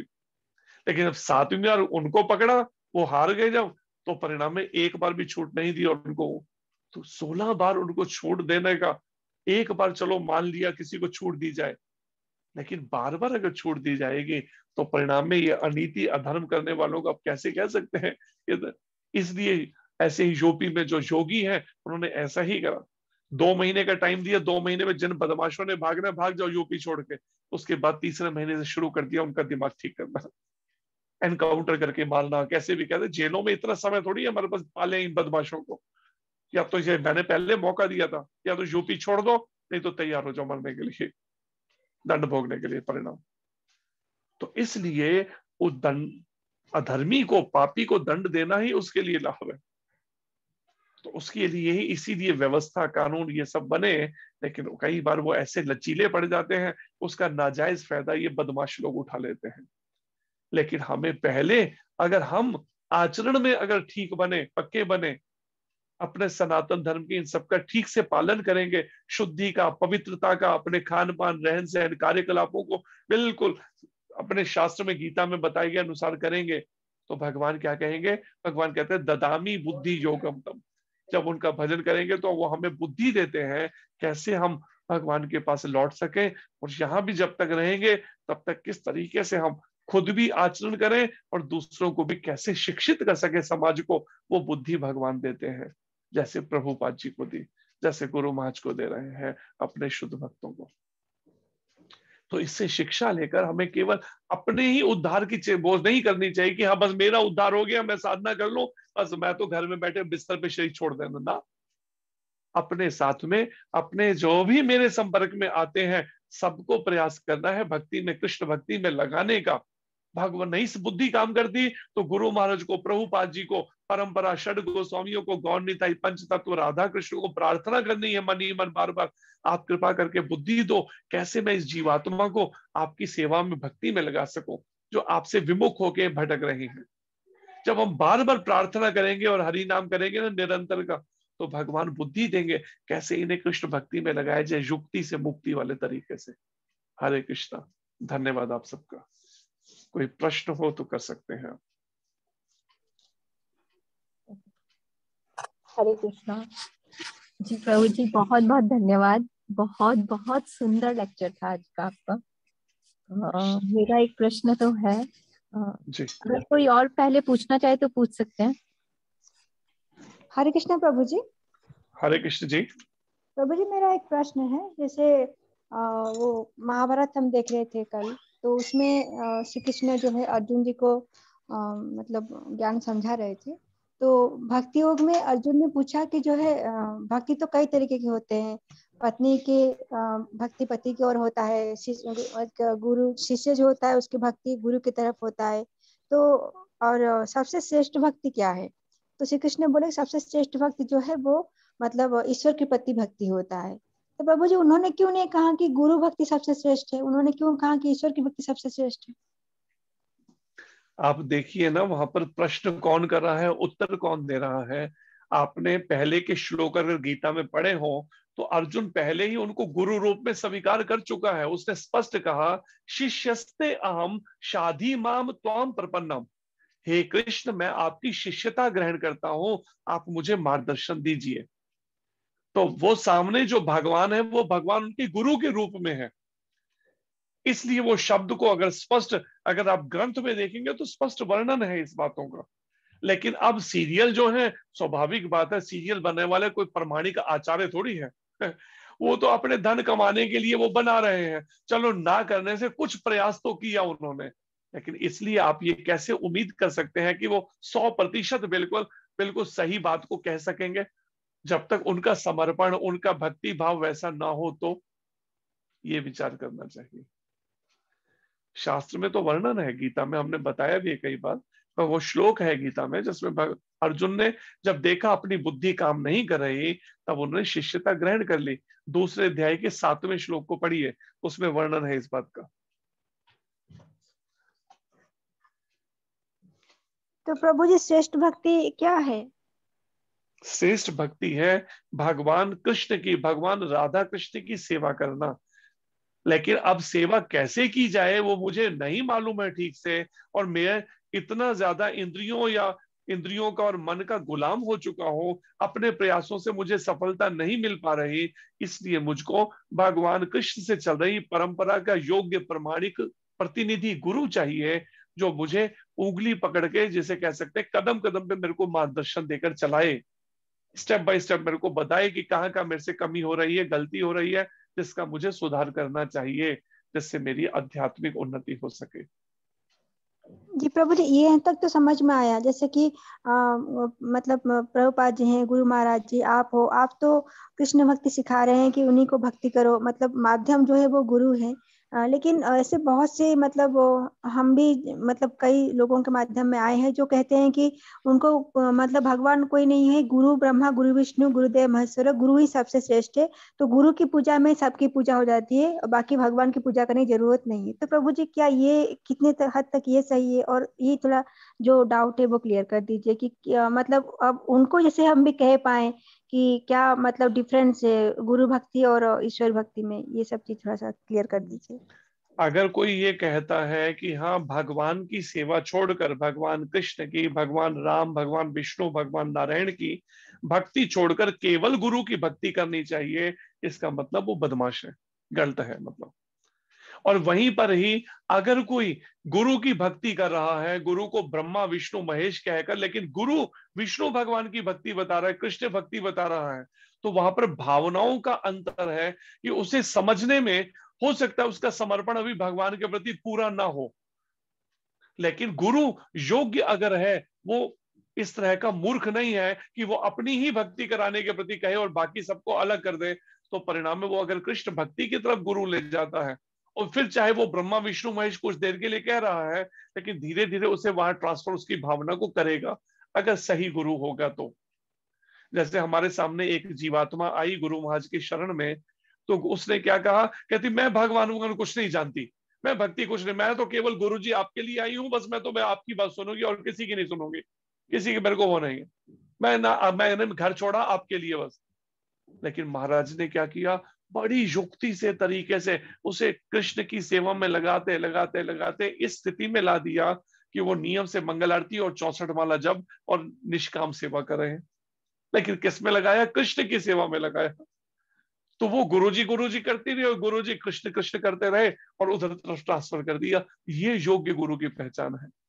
तो कई बार शिष्य हो सकता है एकदम ना समझ पाए और ऐसा बोले कि गुरुर ब्रह्मा गुरुर विष्णु। वैसे ये मायावादी उस ज्यादातर इसका वो लेते हैं अपने लिए करने के लिए, अपने को ग्लोरीफाई करने के लिए, महिमा गाने के लिए। लेकिन अगर कई बार भक्ति मार्ग में भी कोई थोड़ा सा भी नहीं स्थिर है, नए साधक तो तरह तरह के हैं, कई तरह की जीवात्माएं भटक रहे, तो किसी तरह से लगती हैं और वो कृष्ण की तरफ ट्रांसफर करता है, तो उसकी भावना को सही दिशा देकर एक समय उनको समझ आ जाएगी वास्तव में ब्रह्मा ही ब्रह्मा है, विष्णु ही विष्णु और महेश ही महेश है। ऐसे गुरु महेश ब्रह्मा ये कहना जो है इस मायावादी वो है, एक तरह से शब्द है।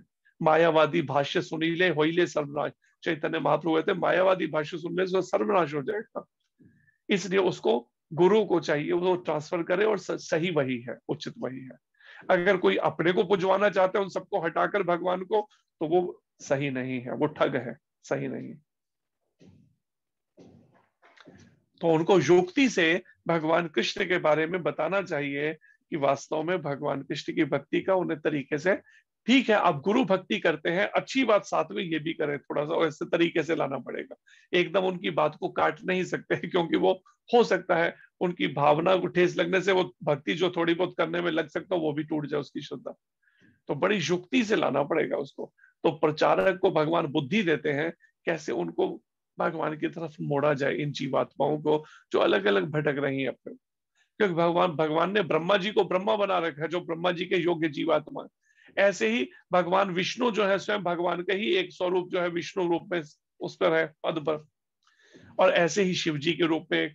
तो हम गुरु को कैसे, गुरु का अपना एक वो है, हाँ उनके समान कुछ तुलनीय कह के हम वो कर दें, लेकिन हम ब्रह्मा विष्णु महेश वही है इसलिए बाकी सबको हटा दो, ये गलत है। इसलिए जो जो है उसको वैसा वैसा ही मानना पड़ेगा, अपनी मनमर्जी से हम चेंज नहीं कर सकते उसको। इसका मतलब वो कलयुगी पंथ है या भटकाव है, इससे बचना चाहिए। हरे कृष्ण प्रभु जी। प्रभु जी ऐसे एक लोगों के एक संस्था के माध्यम में हम आए, तो मुझे वो लोग कहें कि हम लोग मंदिर नहीं जाते, हम लोग गुरुदेव का पूजा करते हैं। किसका नाम बताए मुझे याद नहीं है। तो फिर मैंने उनको, उन्हीं की संस्थाओं का एक प्रोग्राम हो रहा था, तो मैंने वो सूरत से ही 50 हरे कृष्ण मंत्र का वो मंगाया था स्टिकर, तो उनको मैंने डिस्ट्रीब्यूट किया था। मैंने कहा कि आप जिसकी भी गुरुदेव का पूजा करो, लेकिन गुरुदेव भी कृष्ण का पूजा करते हैं, तो आप इन्हीं के मंत्र का मतलब पाठ करिए, तो दिया है उनको। लेकिन उनका सब यही है कि हम लोग मंदिर नहीं जाते और किसी मतलब किसी के सामने हम लोग प्रणाम नहीं करते, हम लोग सिर्फ गुरुदेव का पूजा करते हैं, गुरुदेव को ही मानते हैं, क्योंकि गुरु में सब कलयुगी कुछ समाये हैं। कलयुगी पंथ है, क्या कर सकते हैं। कलयुग के अंदर यही भटकाव, इसलिए तो हम कह रहे हैं कि हम पक्के बने और प्रचार में निमित्त बने। अगर पूरे विश्व भर, पूरे भारत में, अपने अपने सराउंडिंग में भी हम फैल जाएंगे ना, प्रयास करेंगे, तो परिणाम में इस तरह के उसको एक हद तक हम भगवान कृपा करके निमित्त बना सकते हैं। हमें भी अर्जुन जी की तरह इस तरह से धर्म को स्थापित करने में हमें शुद्ध बनना पड़ेगा। पहले भोगमय जीवन का त्याग करना पड़ेगा, तो भगवान हमें भी निमित्त बना सकते हैं अपनी सेवा के अंदर। तो इस तरह का भटकाव कलयुग के प्रभाव से आया है, लेकिन इसी के बीच में हमें हार नहीं माननी है। हमें वास्तव में जो आदि पुरातन सनातन धर्म है उसका प्रचार करना है, भगवत भक्ति का, कृष्ण भक्ति का प्रचार करना है। प्रभु जी, वो लोग कहते हैं कि हम लोग सनातन धर्म के लिए काम करते हैं, सनातन धर्म को हम लोग ऊपर उठाते हैं, हम लोग बहुत काम करते हैं, बहुत संतों के लिए काम करते हैं, फिर भी ऐसी बात करते हैं कि वो मतलब मंदिर नहीं जाते और किसी भगवान को नहीं मानते। ऐसी किसी धर्म है? तो उनके कहने से देखिए ना, कोई कुछ कहेगा, कहने से हम, अगर कोई भी, मैं अपने मन से कुछ भी बोलने लगूंगा तो वो सही नहीं हो सकता ना। हाँ, मैं जब गुरु, साधु और शास्त्र, अगर मैं शास्त्र के अनुसार अगर बात करूंगा तो ही सही होगी। मैं गीता से हटकर, भागवत से हटकर मनगढ़ंत बातें करने लगूंगा तो मैं गलत होऊंगा। तो इस तरह से अगर कोई शास्त्र से हटकर, जबकि भगवान कृष्ण श्रीमद् भागवत के 11वें स्कंद के 28वें और 29वें अध्याय में बता रहे हैं कि वास्तव में ये मूर्ति पूजा मेरी ही पूजा है, भगवान कृष्ण कह रहे हैं। और वो मूर्तियां भी 7 तरह की बताई, उसके अंदर भगवान कृष्ण उद्धव जी को बता रहे हैं। पत्थर की मूर्ति, लकड़ी की मूर्ति, मिट्टी की मूर्ति, रेत की मूर्ति और लकड़ी की मूर्ति, अष्ट धातु की बनी मूर्ति, हीरे जवाहरात से बनी मूर्ति, रंगों से बने चित्रपट के रूप में। तो जब भगवान खुद श्री कृष्ण उद्धव जी को बता रहे हैं बात को, तो हम कैसे कह सकते हैं कि हम मंदिर ना जाके हम तो बिल्कुल सही चल रहे हैं, सनातन धर्म का प्रचार कर रहे हैं। सनातन धर्म तो गीता और भागवत पे टिका हुआ है। वेदों का सार है गीता और भागवत। जो भगवान वेदव्यास जी ने वेदों का संकलन किया, उन्होंने आखिरी ग्रंथों में भगवत गीता और भागवतम दिया है। तो इसका मतलब वो गलत बोल रहे हैं, सीधा सा उत्तर है। क्योंकि स्वयं भगवान कृष्ण बता रहे हैं मूर्ति पूजा के बारे में कि तुम मेरे तेज को सहन नहीं कर सकते, तो मेरे सीधा जब तक शुद्ध नहीं बने। इसलिए ये माध्यम से मैं तुम्हारी सेवा स्वीकार करता हूं, विग्रह पूजा के माध्यम से। अब जब कृष्ण, और फिर कलयुग के अंदर हरि नाम से, हरिर नाम हरिर नाम हरिर नामैव केवलम, भगवान हरि के नामों के जप कीर्तन से, हरे कृष्ण मंत्र के, इस तरह से हमारा मन शुद्ध हो सकता है। जब भगवान स्वयं बता रहे हैं तो हम उसमें मनगढ़ंत चेंज नहीं ला सकते ना अपनी ओर से। अगर कोई कहता है तो इसका मतलब वो कलयुगी पंथ है, बस सीधा सा उत्तर। लेकिन उनको भी सीधा तीखे उत्तर देने की जगह, उनकी बातों को काटने की जगह तरीके से, जैसे आपने किया बहुत अच्छा कि उन्हें महामंत्र के स्टिकर बांट दिए, और तरीके से आप थोड़ी देर ये भी कर लो साथ में, ऐसे धीरे धीरे लाना पड़ेगा, बड़े युक्ति से, मुक्ति बड़े प्रेम से। उनसे भिड़ने से काम नहीं चलेगा, लड़ने से। हरे कृष्ण।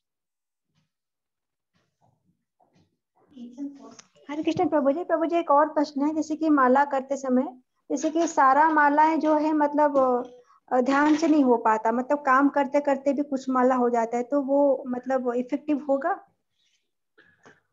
बिल्कुल, उसका जितने प्रतिशत आपका उसमें ध्यान है उस हिसाब से उसका फल मिलेगा, व्यर्थ नहीं जाएगा। जैसे कहते हैं ना, खेत के अंदर जब किसान बीज डालता है तो उस समय कभी बीज उल्टे गिरते हैं, कोई सीधे गिरते हैं, कोई टेढ़े गिरते हैं, लेकिन आखिर में उगते सभी हैं। या आग में आप जान के हाथ डालते हैं या अनजाने में, फल तो मिलता ही है। इसी तरह से अगर ऐसी स्थिति में, तो परिणाम उस नाम जप से ये फायदा होगा, भविष्य में भगवान ऐसी व्यवस्था करेंगे हमारे लिए जिसके अंदर नाम में मन लग सके, वो प्रयास करेंगे। और अगर हम उस समय कोई कार्य कर रहे हैं, अगर वो भगवान कृष्ण की प्रसन्नता के लिए करें, तो इस तरह से वो निष्काम सेवा जो है वो भी हमें आध्यात्मिक जीवन में उन्नति उठाएगी नाम जप के साथ। इसलिए प्रभुपाद जी से एक बार किसी ने प्रश्न किया, भक्तों ने, कि प्रभुपाद अगर कोई नाम जप कर रहा है और बीच में अगर सेवा आ जाती है तो उसे क्या करना चाहिए, पहले सेवा करनी चाहिए या पहले अपनी 16 माला पूरी करनी चाहिए? प्रभुपाद जी ने कहा, उसे अगर सेवा जरूरी है तो पहले सेवा कर ले, पर अपनी माला भी जरूर करे, 16 माला। तो इसलिए ये नहीं कि हर सेवा, आप कोई मोबाइल आ रहा है तो चलो अगर कॉल को बाद में अटेंड किया जाए, नहीं, पहले जब छोड़ के अटेंड करो ना। इमरजेंसी की केवल सेवा को किया, उसके अलावा नाम जप में पहले करा अपना नियम। लेकिन अगर सेवा आ जाए, हाँ ये कि हाँ पति कुछ मांग रहे हैं खाने को, मैं कहती मैं तो माला कर रही हूँ अपने आप से, और परिणाम उसको कारण से घर में कला कलेश हो, उससे अच्छा है ठीक है महामंत्र का मुंह से जप करते हुए वो सेवा कर दो और फिर अपना जप शुरू कर दो। युक्ति से कार्य करना पड़ेगा ऐसी परिस्थिति के अंदर। हरे कृष्ण। हरे कृष्ण प्रभु जी। हरे कृष्ण जी। हरे कृष्ण प्रभु जी। हरे कृष्ण जी। जैसे प्रभु जी बहुत सारे माता जी अभी बता रहे थे, वैसे मैंने भी कुछ साल पहले एक मतलब ऐसा ही कुछ ज्वाइन, मतलब एक किसी ऐसे ही सत्संग में गई थी जो भगवान को नहीं मानते लेकिन गुरु को मानते हैं।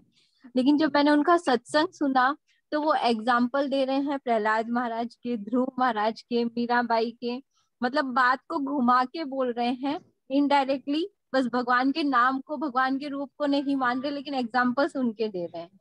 और कितने ही पंथ ऐसे हैं जो भगवान को नहीं मानते लेकिन राम का जप बताते हैं, राम नाम का वो बताते हैं, लेकिन भगवान के रूप को नहीं मानते या फिर भगवान की सेवा को नहीं मानते।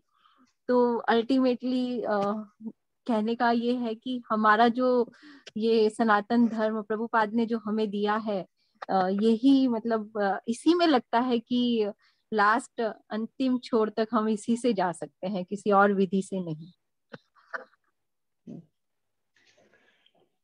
है कलयुग के प्रभाव से ऐसी स्थिति है, क्योंकि उनके पास विचारों के पास कोई और है ही नहीं परमात्मा। कई ऐसे पंथ हैं, अब उनके पास भगवान राम की सारी लीला गा रहे हैं, अयोध्यापति राम भी बोल रहे हैं, सीता जी का भी, हनुमान, सब जिक्र आ रहा है, लेकिन उनके रूप को सामने नहीं रखना चाहते।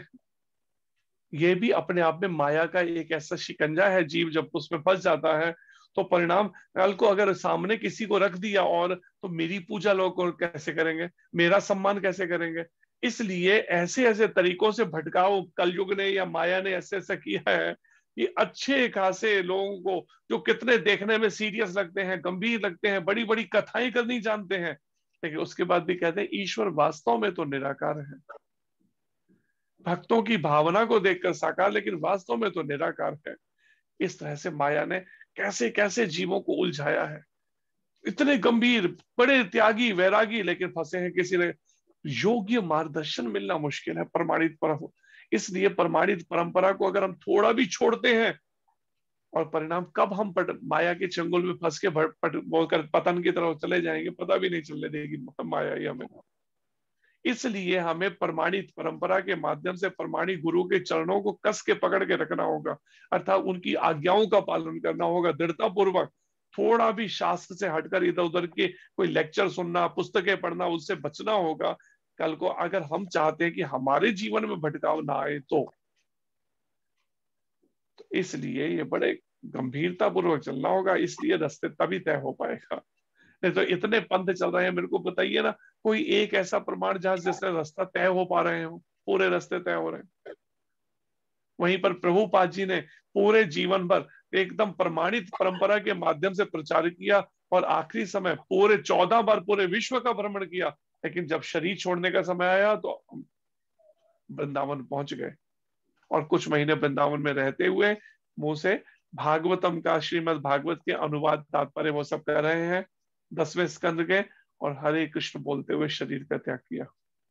और शरीर छोड़ने के बाद जब समाधि दी जा रही थी, आप वीडियो देख सकते हैं, यूट्यूब में डला है, पूरे शरीर फ्लेक्सिबल है, इधर उधर सब शरीर के अंग हिल रहे हैं। एक दिन पहले शरीर छूटा शाम को, और अगले दिन समाधि दी जा रही है, लेकिन कहीं शरीर अकड़ा नहीं। इससे पता चलता है कि भगवान विष्णु दूत लेकर गए। अगर शरीर लकड़ी की तरह अकड़ जाता है कुछ ही घंटे में, इसका मतलब यमदूत लेकर गए उसको। तो इस बातों को विचार करके बड़े हमें सावधानी पूर्वक, बिना इधर उधर भटकने से बचने के लिए, कहीं की भी ग्रंथ के नाम से जो पुस्तकें हैं जिनमें कृष्ण भगवान के बारे में नहीं है और निराकार और ऐसी बातें बताई जा रही हैं, उनको पढ़ने से बचना होगा। ऐसे लेक्चर से, प्रवचनों से बचना होगा जहां पर पूरा स्पष्टवादी, बिल्कुल प्रमाणित परंपरा से अगर मार्गदर्शन नहीं है तो हमें उससे बचना होगा। अन्यथा कब मन के अंदर संशय का बीज पैदा हो जाएगा, और वो संशय आत्मा विनश्यति, भगवान गीता में कहते हैं, उसका कब हम पतन की ओर चल पड़ेंगे हमें पता भी नहीं चलने देगी ये माया। और जब व्यक्ति गिर जाता है तब उसे समझ लगती है क्या हो गया, ये तो मेरा हृदय से सारे जो थोड़े बहुत भाव थे वो भी हृदय से लुप्त हो गए। भगवान के प्रति जो भाव और प्रेम था, तो ये भाव और प्रेम तभी हृदय से लुप्त होता है जब हम कुछ पाप कर्म करते हैं, कुछ अपराध करते हैं, या कुछ इसी तरीके से हम शास्त्र से हटकर मनगढ़ंत तरीके से साधना करते हैं, तो पतन होता है। जैसे माली समय समय पर नया जब पौधा लगाता है तो उसके चारों तरफ बाड़ लगा के उसको समय समय पे पानी देता है, खाद देता है, उसको सींचता है, उसका ध्यान रखता है पशु पक्षियों से, जब तक वो वृक्ष का रूप ना ले ले। ऐसे ही जब तक हृदय में भक्ति रूपी लता पूरी तरह से परिपक्व नहीं हो जाती तब तक हमें इन सब चीजों से बहुत बच के रहना होगा। मनगढ़ंत चलने वाले ऐसे पंथों से, ऐसी पुस्तकों से, किताबों, कहीं भी जो हाँ कृष्ण का नाम भी कह रही है, राम का नाम, लेकिन उनके रूप को नहीं मानना, या अपने मनगढ़ंत तरीके से स्टोरियां बता देनी। कहीं शास्त्र में है नहीं स्टोन स्टोर कहानियों का, लेकिन मनगढ़ंत बनाती कहानियां और लोग उन्हीं पे आकर्षित हुए जा रहे हैं।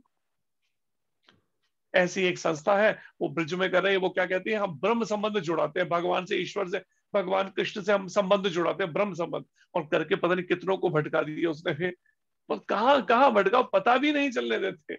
इसलिए प्रमाणित परंपरा से हटे नहीं कि कब माया दबोच लेगी पता भी नहीं चलने देगी।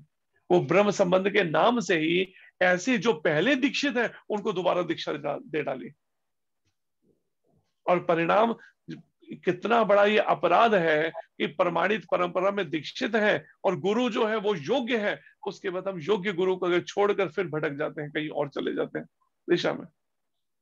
ये तो बड़ा मतलब समझ कर चलने वाला, हमारा सावधानी पूर्वक। छोटी सी कोई ऐसी गलती की नहीं कि परिणाम आप नाम भी करते रहेंगे लेकिन परिणाम भगवान से विमुख हो जाएंगे फिर दोबारा हम।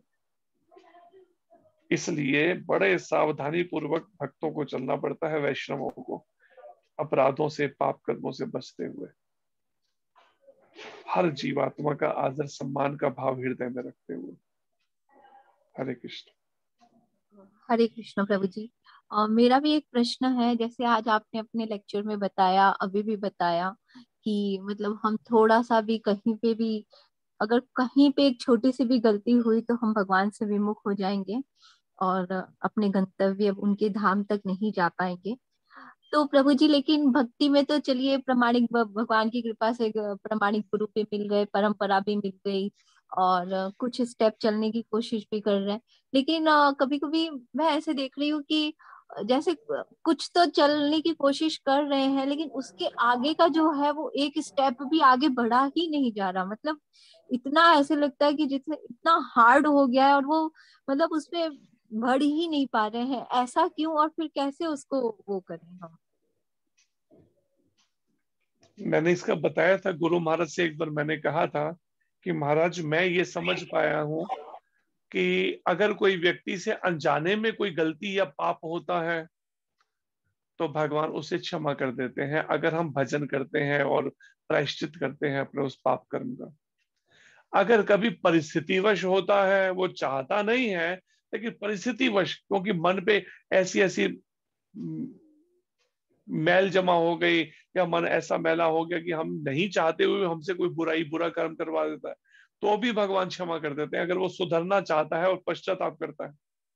अगर कोई जानबूझ कर करता है तो उसके लिए क्षमा नहीं है। तो मानने का बिल्कुल ठीक।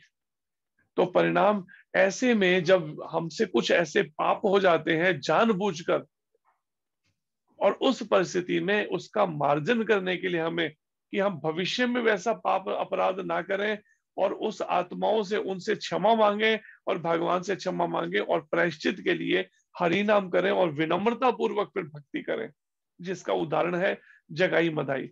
जब जगाई मधाई को कृपा मिल गई महाप्रभु की, उसके बाद भी चैतन्य महाप्रभु ने क्षमा कर दिया, उसके बाद भी नित्यानंद भगवान जो बलराम भगवान के अवतार, उनके चरणों में गिर के फूट फूट के रोने लगे। बाद में एक दिन नित्यानंद भगवान ने कहा, बात क्या है जगाई मधाई को, अब क्यों रोते हो भाई, तुम्हारे तो सब अपराध क्षमा कर दिए। चैतन्य महाप्रभु ने, अब क्यों? कहते नहीं, हमें अंदर से गलानी हो रही है, पश्चाताप हो रहा है इस बात का, कितने पाप कर डाले हमने, कैसे हमारा उद्धार होगा, रो रहे हैं फूट फूट के। तो तब नित्यानंद भगवान ने कहा, तुम ऐसा करो, एक घाट बनाओ गंगा जी पर और जो भी वहां स्नान करने आएगा उनको दंडवत करके प्रणाम करके उनसे हाथ जोड़ के क्षमा मांगो अपने अपराधों की, अपने पाप कर्मों की, हर एक से, हर वैष्णव से। इस तरह से विनम्रता पूर्वक, फिर अगर हमसे जाने जाने में कुछ पाप या अपराध हो गए तो अब विनम्र बने। लेकिन अभी भी अगर हम विनम्र नहीं बनते, अभी भी हम वैसे ही स्वभाव को बनाए रखेंगे पिछले वाले को, तो फिर उससे कैसे प्रायश्चित हो पाएगा पूरी तरह से। और विनम्र कैसा होता है उसका उदाहरण चैतन्य महाप्रभु के शिक्षास्त्र का 3रा श्लोक अच्छे से मेडिटेट करिए, पढ़िए। तृणादपि शुनीच, तिनके से भी अधिक विनम्र। सोचिए तिनका कितना विनम्र है, क्या बदला लेता है, क्या अपने भाव व्यक्त करता है, पैरों से रोंदा जा रहा है फिर भी अपने मनोभाव व्यक्त करता है कि मेरे को क्यों कुचल रहे हो भाई, मेरे अंदर भी तो तुम्हारी जैसी जीवात्मा ही है। कितना सहनशील है वो, तिनके से भी अधिक विनम्र, वृक्ष से भी अधिक, तरोरपि सहिष्णु, वृक्ष से भी अधिक सहिष्णु। सर्दी गर्मी बारिश तूफान क्या कुछ सहन करके भी, फिर भी सहन करके अपना लगा छाया देता है, फल देता है। अमानी, मान की इच्छा ही नहीं है। कोई मेरा अपमान किया जा रहा है, मान ही नहीं करता, मेरे को बिल्कुल ऐसे करे, इग्नोर, अनदेखी कर रहा है या अपशब्द कर बोलता है, तो भी मान देने पर मैं फिर भी पूरा मान दे रहा हूं। कीर्तनीय सदा हरि, केवल वही 24 घंटे हरि नाम कर सकता है, कीर्तन कर सकता है भगवान के। क्या हम इस भाव को हृदय में दृढ़ करने के लिए प्रयास कर रहे हैं? अपने हृदय में विचार करें। अगर नहीं कर रहे इसको ठीक से, इसी के कारण से उन्नति रुकी हुई है। पहले अपराध भी किए, अब विनम्र भी नहीं बनना चाहते। तो वो दीनता का भाव हृदय में लाना पड़ेगा, अपने बार बार अपने पूर्व के दोषों पाप कर्मों को याद करके कि ऐसे जघन्य पाप मैंने किया, ऐसे जघन्य पाप, उसके कारण से अब मुझे विनम्र बनना है, मुझे पलट के जवाब नहीं अगर देना है तो घास का तिनका और वृक्ष के उसको याद करना है कैसे सहनशील है, इसका विचार करना चाहिए। जैसे मैं कई बार सोचता हूं मन में कि देखो शरीर को 53 साल हो गए, लेकिन धरती माता आज भी मेरा बोझ सहन कर रही है, अब भी फटने को तैयार नहीं है। कितने कुछ मैंने इस पे धरती पर रहते हुए मेरे से हुआ होंगे, अपराध हुए होंगे, पाप हुआ होंगे, गंद, लेकिन फिर भी धरती सहन। ये भाव विचार करना चाहिए है, धरती माता से प्रार्थना करनी चाहिए, माता आप कृपा करो मुझ में भी कुछ ऐसे गुण ला दो, कृपा करके दे दो अंश मात्र अपने गुणों को, जिससे मैं भी दूसरे जीवों का सम्मान कर सकूं, सहनशील बन सकूं। कृपा बिंदु दिया करो हे दासे, तृणापेक्षा अतिहीन, सकल समाने बल दिया करो, ऐसे मैं सब जीवों का सम्मान कर सको, ऐसी मुझे शक्ति प्रदान करो गुरुदेव। तो ये प्रार्थना बार बार गुरु महाराज के चरणों में करते उनको, गुरुदेव कृपा बिंदु दिया करो हे दासे, तृणापेक्षा, अपने को तृणापेक्ष, बिल्कुल तिनके से भी अधिक विनम्र, अतिहीना, अपने को बिल्कुल हीन मानना, पतित मानना। अगर हम पतित हीनता का भाव मन में रहेगा ना, तो जबान मुंह से ना कभी भी कठोर शब्द या कभी भी ऐसा तीखा वो नहीं होगा फिर, या बहस नहीं होगी, ये सब नहीं होंगे सब चर्चाओं में हमारे, बिल्कुल। लेकिन हम भूल जाते हैं बार बार अपनी पतित अवस्था को। जो पतित नहीं है वो आचार्यगण क्या कहते हैं, श्रील भक्ति विनोद ठाकुर, आमार जीवन सदा पापे रत, ना ही कोई पुण्य रलेश। मेरा जीवन सदा पाप में रत है, कोई पुण्य लेश भी नहीं। कौन कह रहे हैं ये? अंग्रेजों के समय जो मजिस्ट्रेट थे, जज थे, श्रील भक्ति विनोद ठाकुर जी, एक शुद्ध भक्त कह रहे हैं। और हम जो पतित हैं, हम अपने को पतित मानना नहीं चाहते, इसलिए हमारे व्यवहार, कार्यकलाप, हमारी वाणी, हमारा मन अहंकार में बार बार चला जाता है, अपराध करने लगता है, पाप में लग जाता है। इसलिए उन्नति रुकी है। अपने स्वभाव को बदलना ही पड़ेगा हिम्मत करके। जो भी मेरा इस जन्म और पिछले जन्मों से अगर ऐसा स्वभाव बना गया है, अगर एरोगेंट या कुछ भी ऐसा दोष आ गए हैं मेरे अंदर, अहंकार, इस सब को छोड़ना पड़ेगा हिम्मत करके। इसलिए वो 3रे श्लोक को बार बार मेडिटेट करना पड़ेगा, महाप्रभु के तृणादपि शुनीच, इस वाले श्लोक को। और फिर इसको बार बार ध्यान में लाके दिन में कई कई बार इस पे मेडिटेट करके अपने अंदर विनम्रता को हृदय में धारण करना होगा, और फिर हरि नाम करना होगा।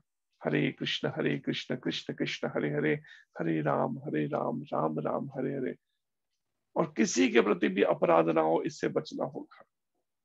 यही सीखना है हमें प्रमाणिक गुरु से, जो अभी तक कभी कोई ना किसी ने सिखाया, न कभी हमने सीखने की कोशिश की, लेकिन अब प्रयास करना है महाप्रभु की इस शिक्षा से। हरे कृष्ण। हरे कृष्ण प्रभु जी, बहुत बहुत धन्यवाद। आप ही आशीर्वाद दीजिए कि हम उन्नति कर सके, विनम्र बन सके। इसलिए बार बार गुरु महाराज से, प्रभुपाद जी से, आदि गुरु नित्यानंद प्रभु से प्रार्थना कर दो, बार बार जप करते हुए कि आप कृपा करो, त्राही माम रक्ष माम, मेरी पतित अवस्था से मुझे निकालो, मेरा समय खत्म होने जा रहा है, कब किस समय काल आके झपट्टा मार लेगा, मेरा समय खत्म और मेरी अभी तक कोई उन्नति नहीं हो रही। बार बार उनके आगे प्रार्थना करें, रोएं उनके आगे। महाराज कहते हैं नहीं रोना आता तो बनावटी तौर पे ही रो, अगर असल में भी आ जाएगा, बार बार उसको करो। लेकिन वो भाव तभी दृढ़ हो सकते हैं जब हम संसार में व्यर्थ के कार्यकलापों से अपने को बचाएं। व्यर्थ में अपना समय जो इधर उधर बातों में नष्ट करते हैं ना, उनसे फिर बचना पड़ेगा। कोई टाइम नहीं, चलो थोड़ी देर गप्पे ही मारते हैं, अच्छा थोड़ी देर बेकार की बातें ही करते हैं बेमतलब। अरे कृष्ण नाम जप करो ना भाई, उस समय क्यों समय नष्ट कर रहे हो? इतना कीमती समय पहले गंवा चुके, और तो नहीं गंवाए। कीमती समा सत्संग का व्यर्थ में ना खोए, ना जाने फिर बदन में ताकत होए ना होए। कल को पता नहीं शरीर में ताकत रहेगी नहीं रहेगी, अब और समय नहीं खोना चाहिए, एक भी श्वास नहीं खोना है, ऐसा मन बनाना चाहिए। हरे कृष्ण जी। हरे कृष्ण प्रभु जी, बहुत सुंदर जवाब दिया आपने। हर बार मैं पूछती हूँ, हर बार आप जवाब देते हैं, लेकिन मैं उसको प्रैक्टिकल नहीं कर पा रही। तो आशीर्वाद दीजिए कि हम उसको थोड़ा प्रैक्टिकल भी कर पाए। बार बार प्रार्थना करिए गुरु महाराज प्रभुपाद जी से कि प्रैक्टिकल कर सकूं मैं, ऐसी शक्ति दीजिए। मैंने बताया ना, मैं कितने समय से प्रयास कर रहा था इस मोबाइल से पीछा कैसे छुड़ाऊं, लेकिन मैं लगा रहा। मंगल आरती में बार बार प्रार्थना करता था भगवान से, गुरु महाराज से, प्रभुपाद जी इस परंपरा के माध्यम से, और परिणाम सफलता मिल ही गई। तो निश्चित रूप से मिलेगी सफलता, लगना है। किसी भी बार बार प्रार्थना करनी है, हार नहीं माननी। इन सब विषय भोगों से मन हट सकता है। नित्यानंद प्रभु आदि गुरु जो है उनसे प्रार्थना, गुरु महाराज प्रभुपाद जी नित्यानंद भगवान से, आर कबे निताई चांदेर करुणा हई बे, संसार वासना मोरे कबे तुच्छ हई बे। हे आदि गुरु नित्यानंद प्रभु, कब आप मुझ पर दया करेंगे, कृपा करेंगे, जो भगवान बलराम जी के अवतार हैं, इस कलयुग में प्रकट हुए 500 साल पहले। संसार वासना मोरे कबे तुच्छ, कब ये तुच्छ लगने, मुझे घृणा होने लगे इससे। हे नित्यानंद प्रभु आप कृपा करिए ना, आप तो इतने दयालु हैं, मुझ बार बार प्रार्थना करनी है। वो हमारा हर मनोभाव सुन रहे हैं, सुनते हैं, लेकिन प्रार्थना जब हृदय से निकलेगी वो सुने, तो उसी समय स्वीकार कर लेते हैं। तो जब बार बार प्रार्थना की, आखिर में उन्होंने सुन ही लिया प्रार्थना को। हरे कृष्ण। हरे कृष्ण प्रभु जी, बहुत बहुत धन्यवाद। कोई और प्रश्न किसी को?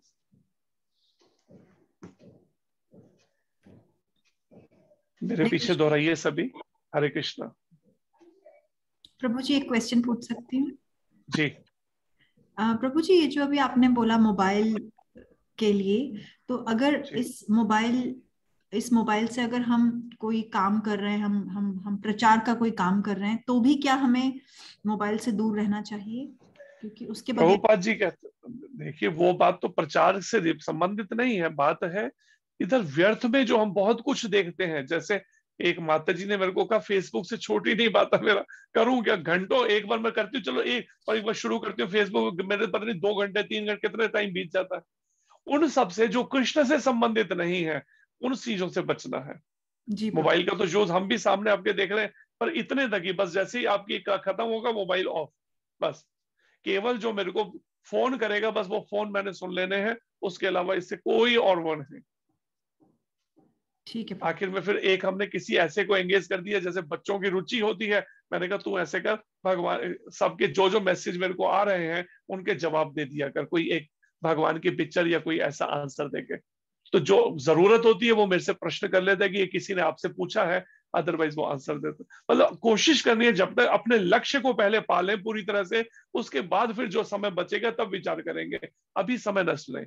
मोबाइल का यूज केवल कृष्ण प्रचार के लिए, अन्यथा बिल्कुल कोई मनोरंजन के लिए यूज नहीं करना है। जी प्रभु जी। लेकिन मन एक बार चलता है तो रुकता ही नहीं है, फिर उसके बाद में चलता ही जाता है, कभी मनोभावों में, कभी कभी कुछ पता ही नहीं चलता, फिर माया में तब गिरा देता है विचारों में। जी प्रभु, थैंक यू सो मच प्रभु। हरे कृष्णा। कोई और प्रश्न किसी को?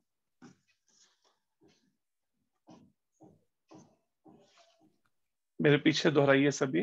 नमः ओम विष्णुपदाय, नमः ओम विष्णुपदाय, कृष्ण पृष्ठाय भूतले, कृष्ण पृष्ठाय भूतले, श्रीमते नव योगेंद्र श्रीमते नव योगेंद्र गोस्वामिन इति नामिने, गोस्वामी इति नामिने, नमस्ते प्रभुपाद देवे, नमस्ते प्रभुपाद देवे, नाम नाम संकीर्तन प्रचारिणे, नाम संकीर्तन प्रचारणे, निर्विशेष शून्यवादी, निर्वेश शून्यवादी, समस्त देश तारिणे, समस्त देश तारणे, नमः ओम विष्णुपदाय, नमः ओम विष्णुपदाय, कृष्ण पृष्ठाय भूतले, कृष्ण कृष्णाय भूतले, श्रीमते भक्ति वेदांत श्रीमते भक्ति वेदांत स्वामिन इति नामिने, स्वामी इति नामिने, नमस्ते सरस्वती देवे, नमस्ते सरस्वती देवे, गौरवाणी प्रचारिणे, गौरवाणी प्रचारिणे, निर्विशेष शून्यवादी, निर्विशेष शून्यवादी, समस्त देश तारिणे, समस्त देश तारिणे। जय श्री कृष्ण चैतन्य जय श्री कृष्ण चैतन्य प्रभु नित्यानंद, प्रभु नित्यानंद, श्री अद्वैत गदाधर, श्री अद्वैत गदाधर, श्रीवासादि श्रीवासादि, गौर भक्त वृंद, गौर भक्त वृंद। हरे कृष्ण हरे कृष्ण, हरे कृष्णा हरे कृष्णा, कृष्ण कृष्ण हरे हरे, कृष्ण कृष्ण हरे हरे, हरे राम हरे राम, हरे राम हरे राम, राम राम हरे हरे, राम राम हरे हरे, हरे कृष्ण। हरे कृष्ण प्रभु। कल्पतरुभ्यश्च कृपा सिन्धुभ्य एव च पतितानां पावनेभ्यो श्री वैष्णवेभ्यो वैष्णवेभ्यो नमो नमः। अनंत कोटि वैष्णव वृंद की जय, श्रील प्रभुपाद की जय, गुरु महाराज की जय, संजय व्यास प्रभु जी की जय, हरे गौर प्रेमानंदे, हरि हरि बोल। दंडवत प्रणाम प्रभु। हरे कृष्णा। जी हरे कृष्ण हरे जी, कृष्णा प्रभु जी, दंडवत प्रणाम। जी हरे कृष्ण जी, हरे कृष्णा प्रभु जी, दंडवत प्रणाम। जी हरे कृष्ण, हरे कृष्णा प्रभु जी। हरे हरे कृष्ण, कृष्ण प्रभु जी। हरे कृष्ण।